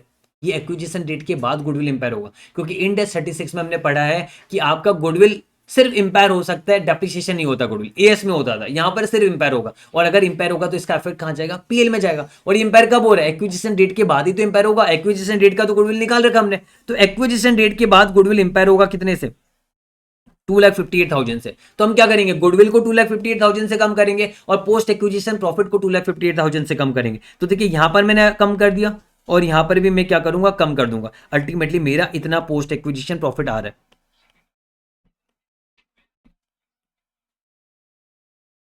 यार अब इसको हम बंटवारा कर देंगे होल्डिंग और एनसीआई में 80:20 के रेशियो में हमने बंटवारा कर दिया।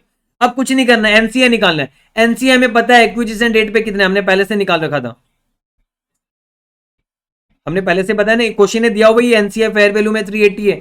तो एनसीआई आपका कहां गया, 380 आपका एक्विजिशन डेट का फेयर वैल्यू है। इसमें आपका पोस्ट एक्विजिशन शेयर में तो नुकसान मिला है 32.6 का, यानी बैलेंस 347.4 आ गया, बस बात खत्म। और कंसोलिडेटेड रिटेन अर्निंग भी सिंपल है, बैलेंस शीट से बनेगा। 14 रेट का आपका बैलेंस था पेरेंट का, जिसमें से 78.75 माइनस करना पड़ेगा, और जो इन्हें पोस्ट एक्विजिशन में रिटेन अर्निंग का मिला है, शेयर मिला है पोस्ट एक्विजिशन शेयर, वो प्लस हो जाएगा, जो हमने यहां पर निकाला ये वाला। यानी यहां पर सिंपल है, देखिए ये आपका बैलेंस है ओपनिंग वाला, सॉरी जो आपका बैलेंस शीट का बैलेंस है ये, इसमें अनवाइंडिंग ऑफ डिस्काउंट के नाम पे इतना माइनस होगा, पोस्ट एक्विजिशन शेयर इतना आपको मिला इधर से, ये करा बैलेंस आ गया हमारा। ये तो हम बैलेंस शीट में भी कर सकते थे। तो यहां पर मैं आपको बता दूं बैलेंस शीट आपको बनाना, और बैलेंस शीट बनाना बहुत सिंपल, यहां पर आराम से बनेगा आपका। देखिए बैलेंस शीट में आपको क्या करना है, अपना बैलेंस शीट पूरा एज इट इज बनाना है। हाँ जो चेंजेस वगैरह कुछ है वो चेंजेस दिखाएंगे, बस अपना इन्वेस्टमेंट नहीं दिखाते, और सब्सिडरी का शेयर कैपिटल और अदर इक्विटी नहीं दिखाते, बाकी सारा एज इट इज जाएगा आपका। तो यहां पर आप मेरी बात समझिए, मैं अपना property plant and equipment as it is दिखाऊंगा, ये इन्वेस्टमेंट में दिखाऊंगा नहीं। मैं अपना इन्वेंट्री एज इट इज दिखाऊंगा, रिसीवेबल एज इट इज दिखाऊंगा, कैश एज इट इज दिखाऊंगा। मैं अपना शेयर कैपिटल भी एज इट इज दिखाऊंगा, पर नया वाला 2200, क्योंकि हमने शेयर इशू भी तो किया ना, तो 20 लाख नहीं आएगा, 22 लाख आएगा, नया वाला आएगा। और मेरा सिक्योरिटीज प्रीमियम भी जो है मेरा अपना तो सारे ही आएगा, तो मेरा अपना सिक्योरिटीज प्रीमियम भी आ जाएगा, है ना, जो 1,60,000, क्योंकि मैंने ये सारे अकाउंट ओमिशन था, यहाँ पर कुछ कुछ एंट्री का ओमिशन था, वो मैंने ऑलरेडी डाल रखा था, तो ये भी आएगा मेरा। और रिटेन अर्निंग भी मेरा 14 रेट आएगा, मान लीजिए एक बार के लिए मेरा 14 रेट का रिटेन अर्निंग भी आएगा, मेरा लाइबिलिटी भी आएगा नया वाला। अब मेरी बात सुनिए, ये मैंने इसको नॉन करेंट लाइबिलिटी कहा था, क्यों, क्योंकि ये 3 साल के बाद देना है। पर आज हम जो बैलेंस शीट बना रहे 31 मार्च 2003 का बना रहे, 2 साल के बाद, एक्विजिशन डेट से 2 साल के बाद, और ये 3 साल के बाद पेबल है, यानी 31 मार्च 2003 को, तो ये आफ्टर 1 ईयर ही पेबल हो जाएगा। तो ये अब करंट बन गया, अभी 31 मार्च 2003 को ये क्या बन गया, करंट। तो ये आपका कहां चला जाएगा, करंट लाइबिलिटी में चला जाएगा, इसके साथ जोड़ दीजिएगा 1250 प्लस 375 प्लस ये जोड़ दीजिएगा। तो मैंने यहां पर सारा फिगर जोड़ा। हाँ मैं एग्री करता हूं कि मैंने यहां पर इन्वेस्टमेंट नहीं लेना है, क्योंकि इससे आपका गुडविल वगैरह निकलेगा, ये आपने गुडविल निकालते समय माइनस किया ना, तो इससे गुडविल निकलेगा, ये नहीं लेना। ऊपर आपका गुडविल आ जाएगा, जो भी आपका गुडविल है, जो भी आपका गुडविल है यहां पर ऊपर आ जाएगा आपका। बाकी मैंने आपको क्या कहा कि ये नया वाला आएगा 2200, और ये सिक्योरिटीज प्रीमियम लेना मत भूलिएगा, ये मैंने यहां पर पहले से लिख रखा है डबल इफेक्ट देने का। तो ये मैंने अपना बैलेंस शीट पूरा बनाया। अब इनका क्या करेंगे, इनका नया वाला फिगर लेंगे, है ना, और इसका इफेक्ट मैंने ऑलरेडी दे दिया, ये प्री एक्विजिशन में इफेक्ट गया, ये पोस्ट एक्विजिशन में इफेक्ट गया, ये नया वाला प्लस कर दूंगा, ये सारे तो एज इट इज प्लस हो जाएगा। क्या इनसे हमें मतलब है, जी नहीं, इनसे हमें मतलब नहीं है, हमें इसकी जगह पे हमें दिखाना है क्या, इसके जगह पे हम एनसीआई दिखाएंगे, जो रिटेन एंडिंग में हमारा बैलेंस है वो दिखाएंगे, हमें मतलब इसका जो बंटवारा हुआ है वो दिखाएंगे हम, है ना। और बाकी non current liability, current liability तो यही आएगा जो जाएगा, कोई प्रॉब्लम नहीं है यहाँ पर आपका। और बस ये 300 आपका नहीं आएगा, और ये शेयर कैपिटल नहीं आएगा, इसका बंटवारा में प्री का तो गुडविल निकल ही गया, और पोस्ट वाले का हमारे पास हिसाब है। तो जो पोस्ट वाले का हमारे पास हिसाब है ना, ये देखिए 130.4 ये माइनस होगा, और साथ ही साथ आपका ये तो है ही आपका, यानी 14 रेट माइनस 78.75 और माइनस 130.4 करेंगे, एनसीआई का बैलेंस हमने निकाल रखा वो दिखा देंगे, बस बात खत्म, बैलेंस बन गया हमारा। तो आप आराम से मैनेज कर सकते हो। बस यहां पर मैं आपको हाईलाइट करा देता हूं कहां कहां ध्यान देना है। एक तो ये रिटेन अर्निंग आप देख सकते हो, हमारा 14 रेट था जिसमें डिस्काउंटिंग वाला माइनस किया, और हमारा शेयर को प्लस करना था पर लॉस है तो माइनस किया हमने। सिक्योरिटीज प्रीमियम हमारा आया था, ये ओमिशन था, और ये एनसीआई एक्विजिशन डेट एनसीआई था, जिसमें से post acquisition share acquisition date तक का तो एनसीआई, उसके बाद का शेयर में नुकसान मिला वो हमने दिखा दिया। और करंट लायबिलिटी में ये दो फिगर आया आपका एक्स्ट्रा, जो अनवाइंडिंग ऑफ डिस्काउंट वाला था ना, तो यहां पर आपको बस ध्यान रखना। और ये वाला आपका एक्स्ट्रा से जो हमारा ओमिशन वाला था ये हम करेंगे, बस बात खत्म है ना। ये देखिए आप यहाँ पर भी 200 माइनस 80 हमने किया था, तो आराम से बैलेंस शीट मैनेजेबल, आराम से आप बना लोगे बैलेंस शीट, कोई प्रॉब्लम नहीं है। तो मुझे उम्मीद है आपको यहाँ पर भी कोई दिक्कत नहीं। ये क्वेश्चन भी हमने अच्छे से रिवाइज कर लिया, मैंने सारी इंपॉर्टेंट फैक्टर्स आपको ऑलरेडी अच्छे से समझा दिया। तो अभी हम फटाफट से चेन होल्डिंग इलस्ट्रेशन 29 भी हम फटाफट से डिस्कस कर लेंगे। यहाँ पर तीन बैलेंस शीट है, पी लिमिटेड, एस लिमिटेड और एस एस लिमिटेड का। और इन्होंने बता दिया कि पी लिमिटेड ने एस लिमिटेड पे 80% होल्ड किया है, यानी एस लिमिटेड का बाकी 20% किसके पास है, एनसीए के पास है। मैं पी हूँ, आप एस हो, तीसरा एस एस समझ लीजिए। तो मैंने आपके यहाँ पर 80% होल्डिंग किया, यानी 20% एनसीए का हो गया, और आपने भी एस एस लिमिटेड में 75% होल्डिंग किया है। तो आप सोचिए, आपने 75% होल्डिंग किया है, मैंने कुछ होल्डिंग नहीं किया, आपने 75% होल्डिंग किया, और बाकी उनके जो बाहर वाले उन्होंने 25% होल्ड किया होगा, उनके प्रोमोटर जो भी होंगे। तो जो 25% वो तो एनसीआई है। अब आपने भी जो 75% होल्ड किया उसका तो 80% ही मेरे अधिकार हुआ, यानी मेरा 60% हुआ। 75% का 80% 60% होता है, यानी रिमेनिंग 50% भी आपके जो बाकी शेयर होल्डर है उनके पास है। तो इससे में पता चला कि एनसीआई वाले 15 प्लस 25 40% एनसीए वाले, और हम 60% है। तो यहां पर हमने पहले रेशियो ही निकालना है, मैंने स्टेप भी बताया था वहां पर जो मेन वीडियो था। मैंने कहा एस लिमिटेड में तो 80:20 है, और एस एस लिमिटेड में हमारा रेशियो आ रहा है 60:40 का रेशियो आएगा हमारा, है ना, 60:40 का रेशियो आएगा। तो सबसे पहले हम रेशियो निकालेंगे। अब रेशियो निकालने के बाद हम क्या करेंगे, जो सब्सिडरी है एस लिमिटेड और एस एस लिमिटेड, इनका बंटवारा करेंगे। तो देखिए 400 और 320 इसका तो बंटवारा हो जाएगा, कोई प्रॉब्लम नहीं, ये प्री होगा, ऐसे भी हमें पता है। अब देखिए ये अदर इक्विटी, और आपका अदर इक्विटी के अंदर जो रिजर्व और रिटेन अर्निंग है, इसका मैं प्री पोस्ट में बंटवारा करना है। तो यहाँ पर हमें नीचे इन्फॉर्मेशन इन्होंने दे दिया। इन्होंने क्या इन्फॉर्मेशन दिया है कि 1 अप्रैल 2001 को, हालांकि एक्विजिशन में आपको बता दूं 30 सितंबर को मिड ऑफ द ईयर हुआ है, लेकिन 1 अप्रैल 2001 को रिजर्व का बैलेंस और रिटेन अर्निंग का बैलेंस सबका दे दिया। तो पहले हम एस लिमिटेड की बात कर लेते हैं। तो एस लिमिटेड का रिजर्व 80 है, और बैलेंस शीट में आप रिजर्व देखोगे तो 100 है। तो मतलब 80 तो बिगिनिंग से था ही, 80 प्री हो गया। ड्यूरिंग देयर कितना कमा है, डिफरेंस 20, आधा प्री आधा पोस्ट, यानी 80 प्री हो गई, 20 का आधा 10 प्री 10 पोस्ट होगा, यानी टोटल 90 प्री हो गया, 10 पोस्ट हो गया, है ना, ये हमें पता चला। तो यहां पर मैं लिख सकता हूं 90 प्री हो गया, 10 पोस्ट हो गया, किसका, इस 100 के अंदर, है ना, प्री और पोस्ट।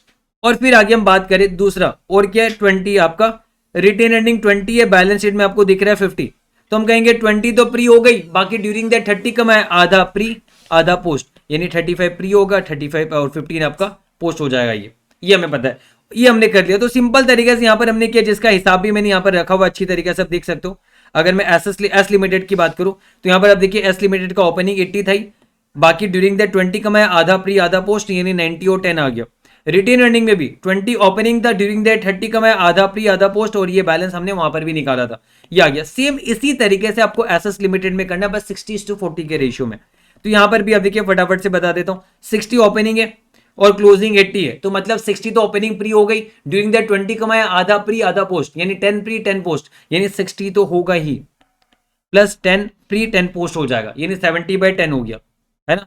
और अगर हम बात करें दूसरा 30 है इधर, और इधर कितना 60 है, तो 30 तो पहले से प्री हो गई, बाकी ड्यूरिंग दैट 30 कमाया, तो 15 प्री 15 पोस्ट हो गया, यानी 45 और 15 आ जाएगा आपका। तो ये सारा हम आराम से निकाल सकते हैं, यहाँ पर कोई प्रॉब्लम नहीं है। देखिए 70 और 10 का रेशियो है, और इधर 45 और 15 का रेशियो। अब मैं आपको एक बात बता दूं, यहां पर क्वेश्चन ने एक चीज बोला हुआ है, क्वेश्चन ने क्या बोला पता है नीचे, कि यहां पर 10 लाख जो है एस लिमिटेड का इन्वेंट्री दिख रहा है, जो कि एसएस लिमिटेड से खरीदा गया कॉस्ट प्लस 25%, यानी एसएस लिमिटेड ने इन्वेंट्री को बेचा एस लिमिटेड को, एसएस लिमिटेड ने एस लिमिटेड को बेचा कितना में, 100% जो कॉस्ट था उसका 25% मार्जिन लगा के बेचा। यानी देखा जाए तो आपने एस लिमिटेड ने एसएस लिमिटेड से जो खरीदा उसका वैल्यू 125% है, क्योंकि एसएस ने 100% में 25% का मार्जिन भी जोड़ा है, तो 125% हुआ ना। और ये 10 लाख का इन्वेंट्री शो कर रहा है आपके बुक्स में, और ये 10 लाख जो है ना ये 125% है। तो मैं कहना चाहता हूं कि इसके अंदर प्रॉफिट भी इंक्लूडेड है, तो मैं 10 डिवाइड बाय 125% कर दूंगा तो 8 आएगा, यानी 8 का कॉस्ट है और 2 का प्रॉफिट है, अनरियलाइज प्रॉफिट, जो कि अभी तक बिका नहीं है। यहां पर बता भी दिया इन्होंने,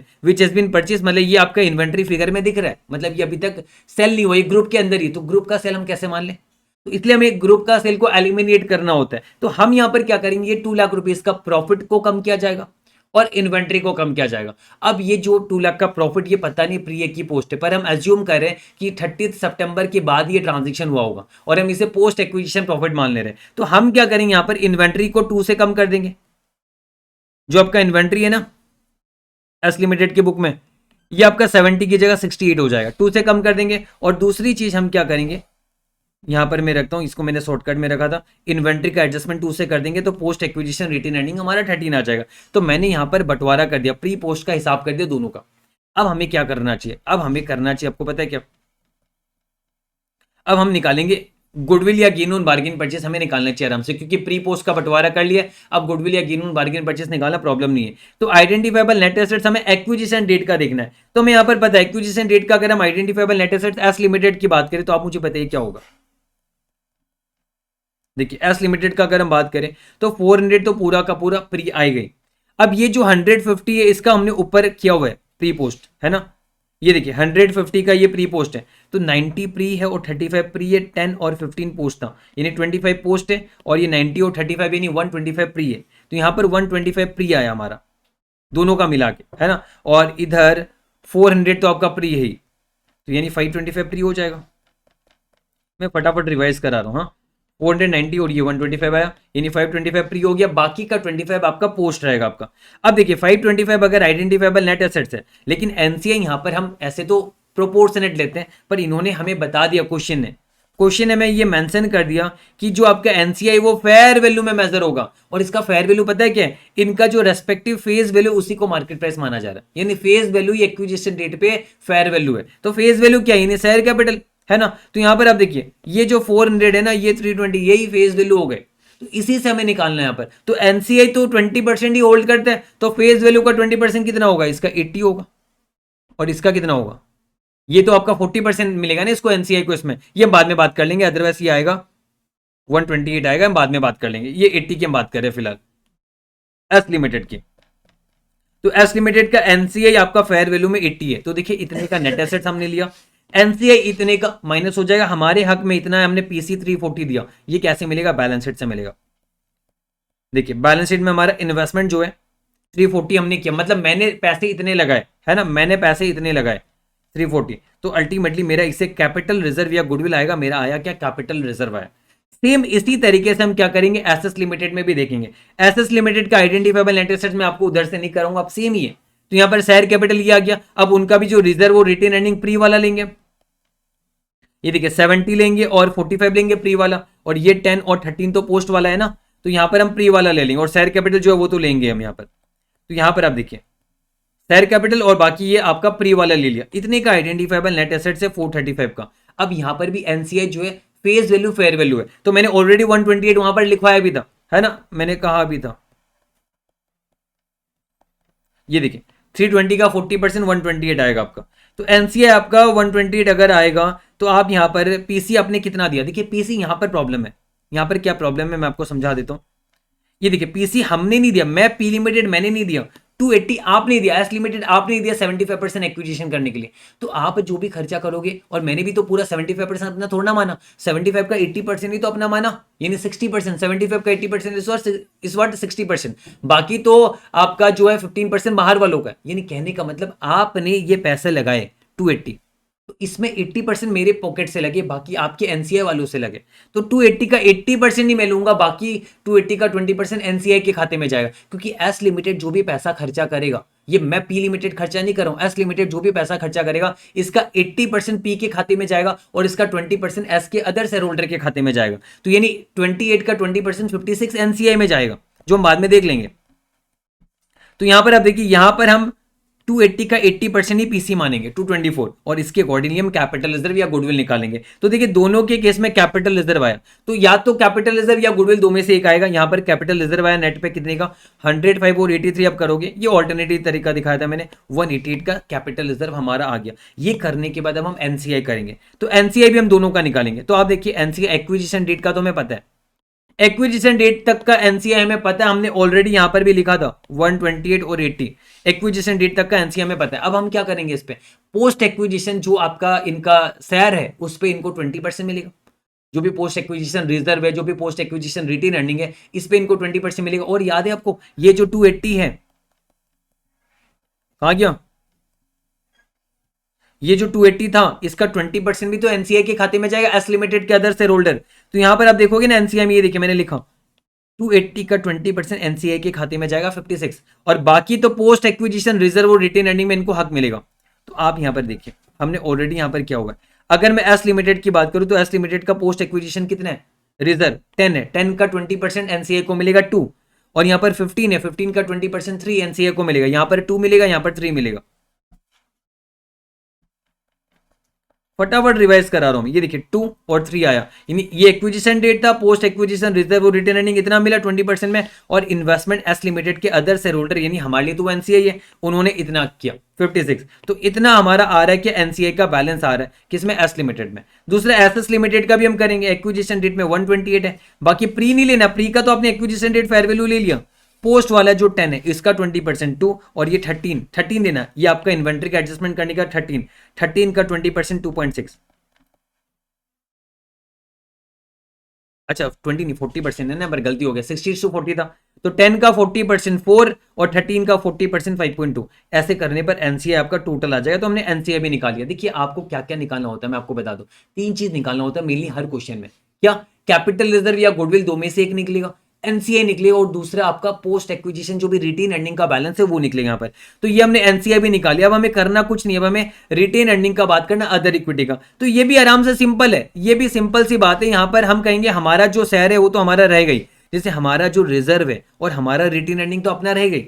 अब इसमें जो प्री था वो प्री तो हमने गुडविल वगैरह कैपिटलिज्म निकाल के काम खत्म कर दिया। अब इसका जो पोस्ट वाला है उसमें हमें हक मिलेगा ना, जैसे एनसीआई को मिला था। तो देखिए एस लिमिटेड में जो पोस्ट एक्विजिशन रिजर्व है 10, इसका 80% मुझे 8 मिलेगा यहाँ पर, है ना, और इसका 15 का 80% 12, 15 का 80% 12 मुझे 12 मिलेगा। तो यहाँ पर 8 और यहाँ पर 12 मुझे मिलेगा।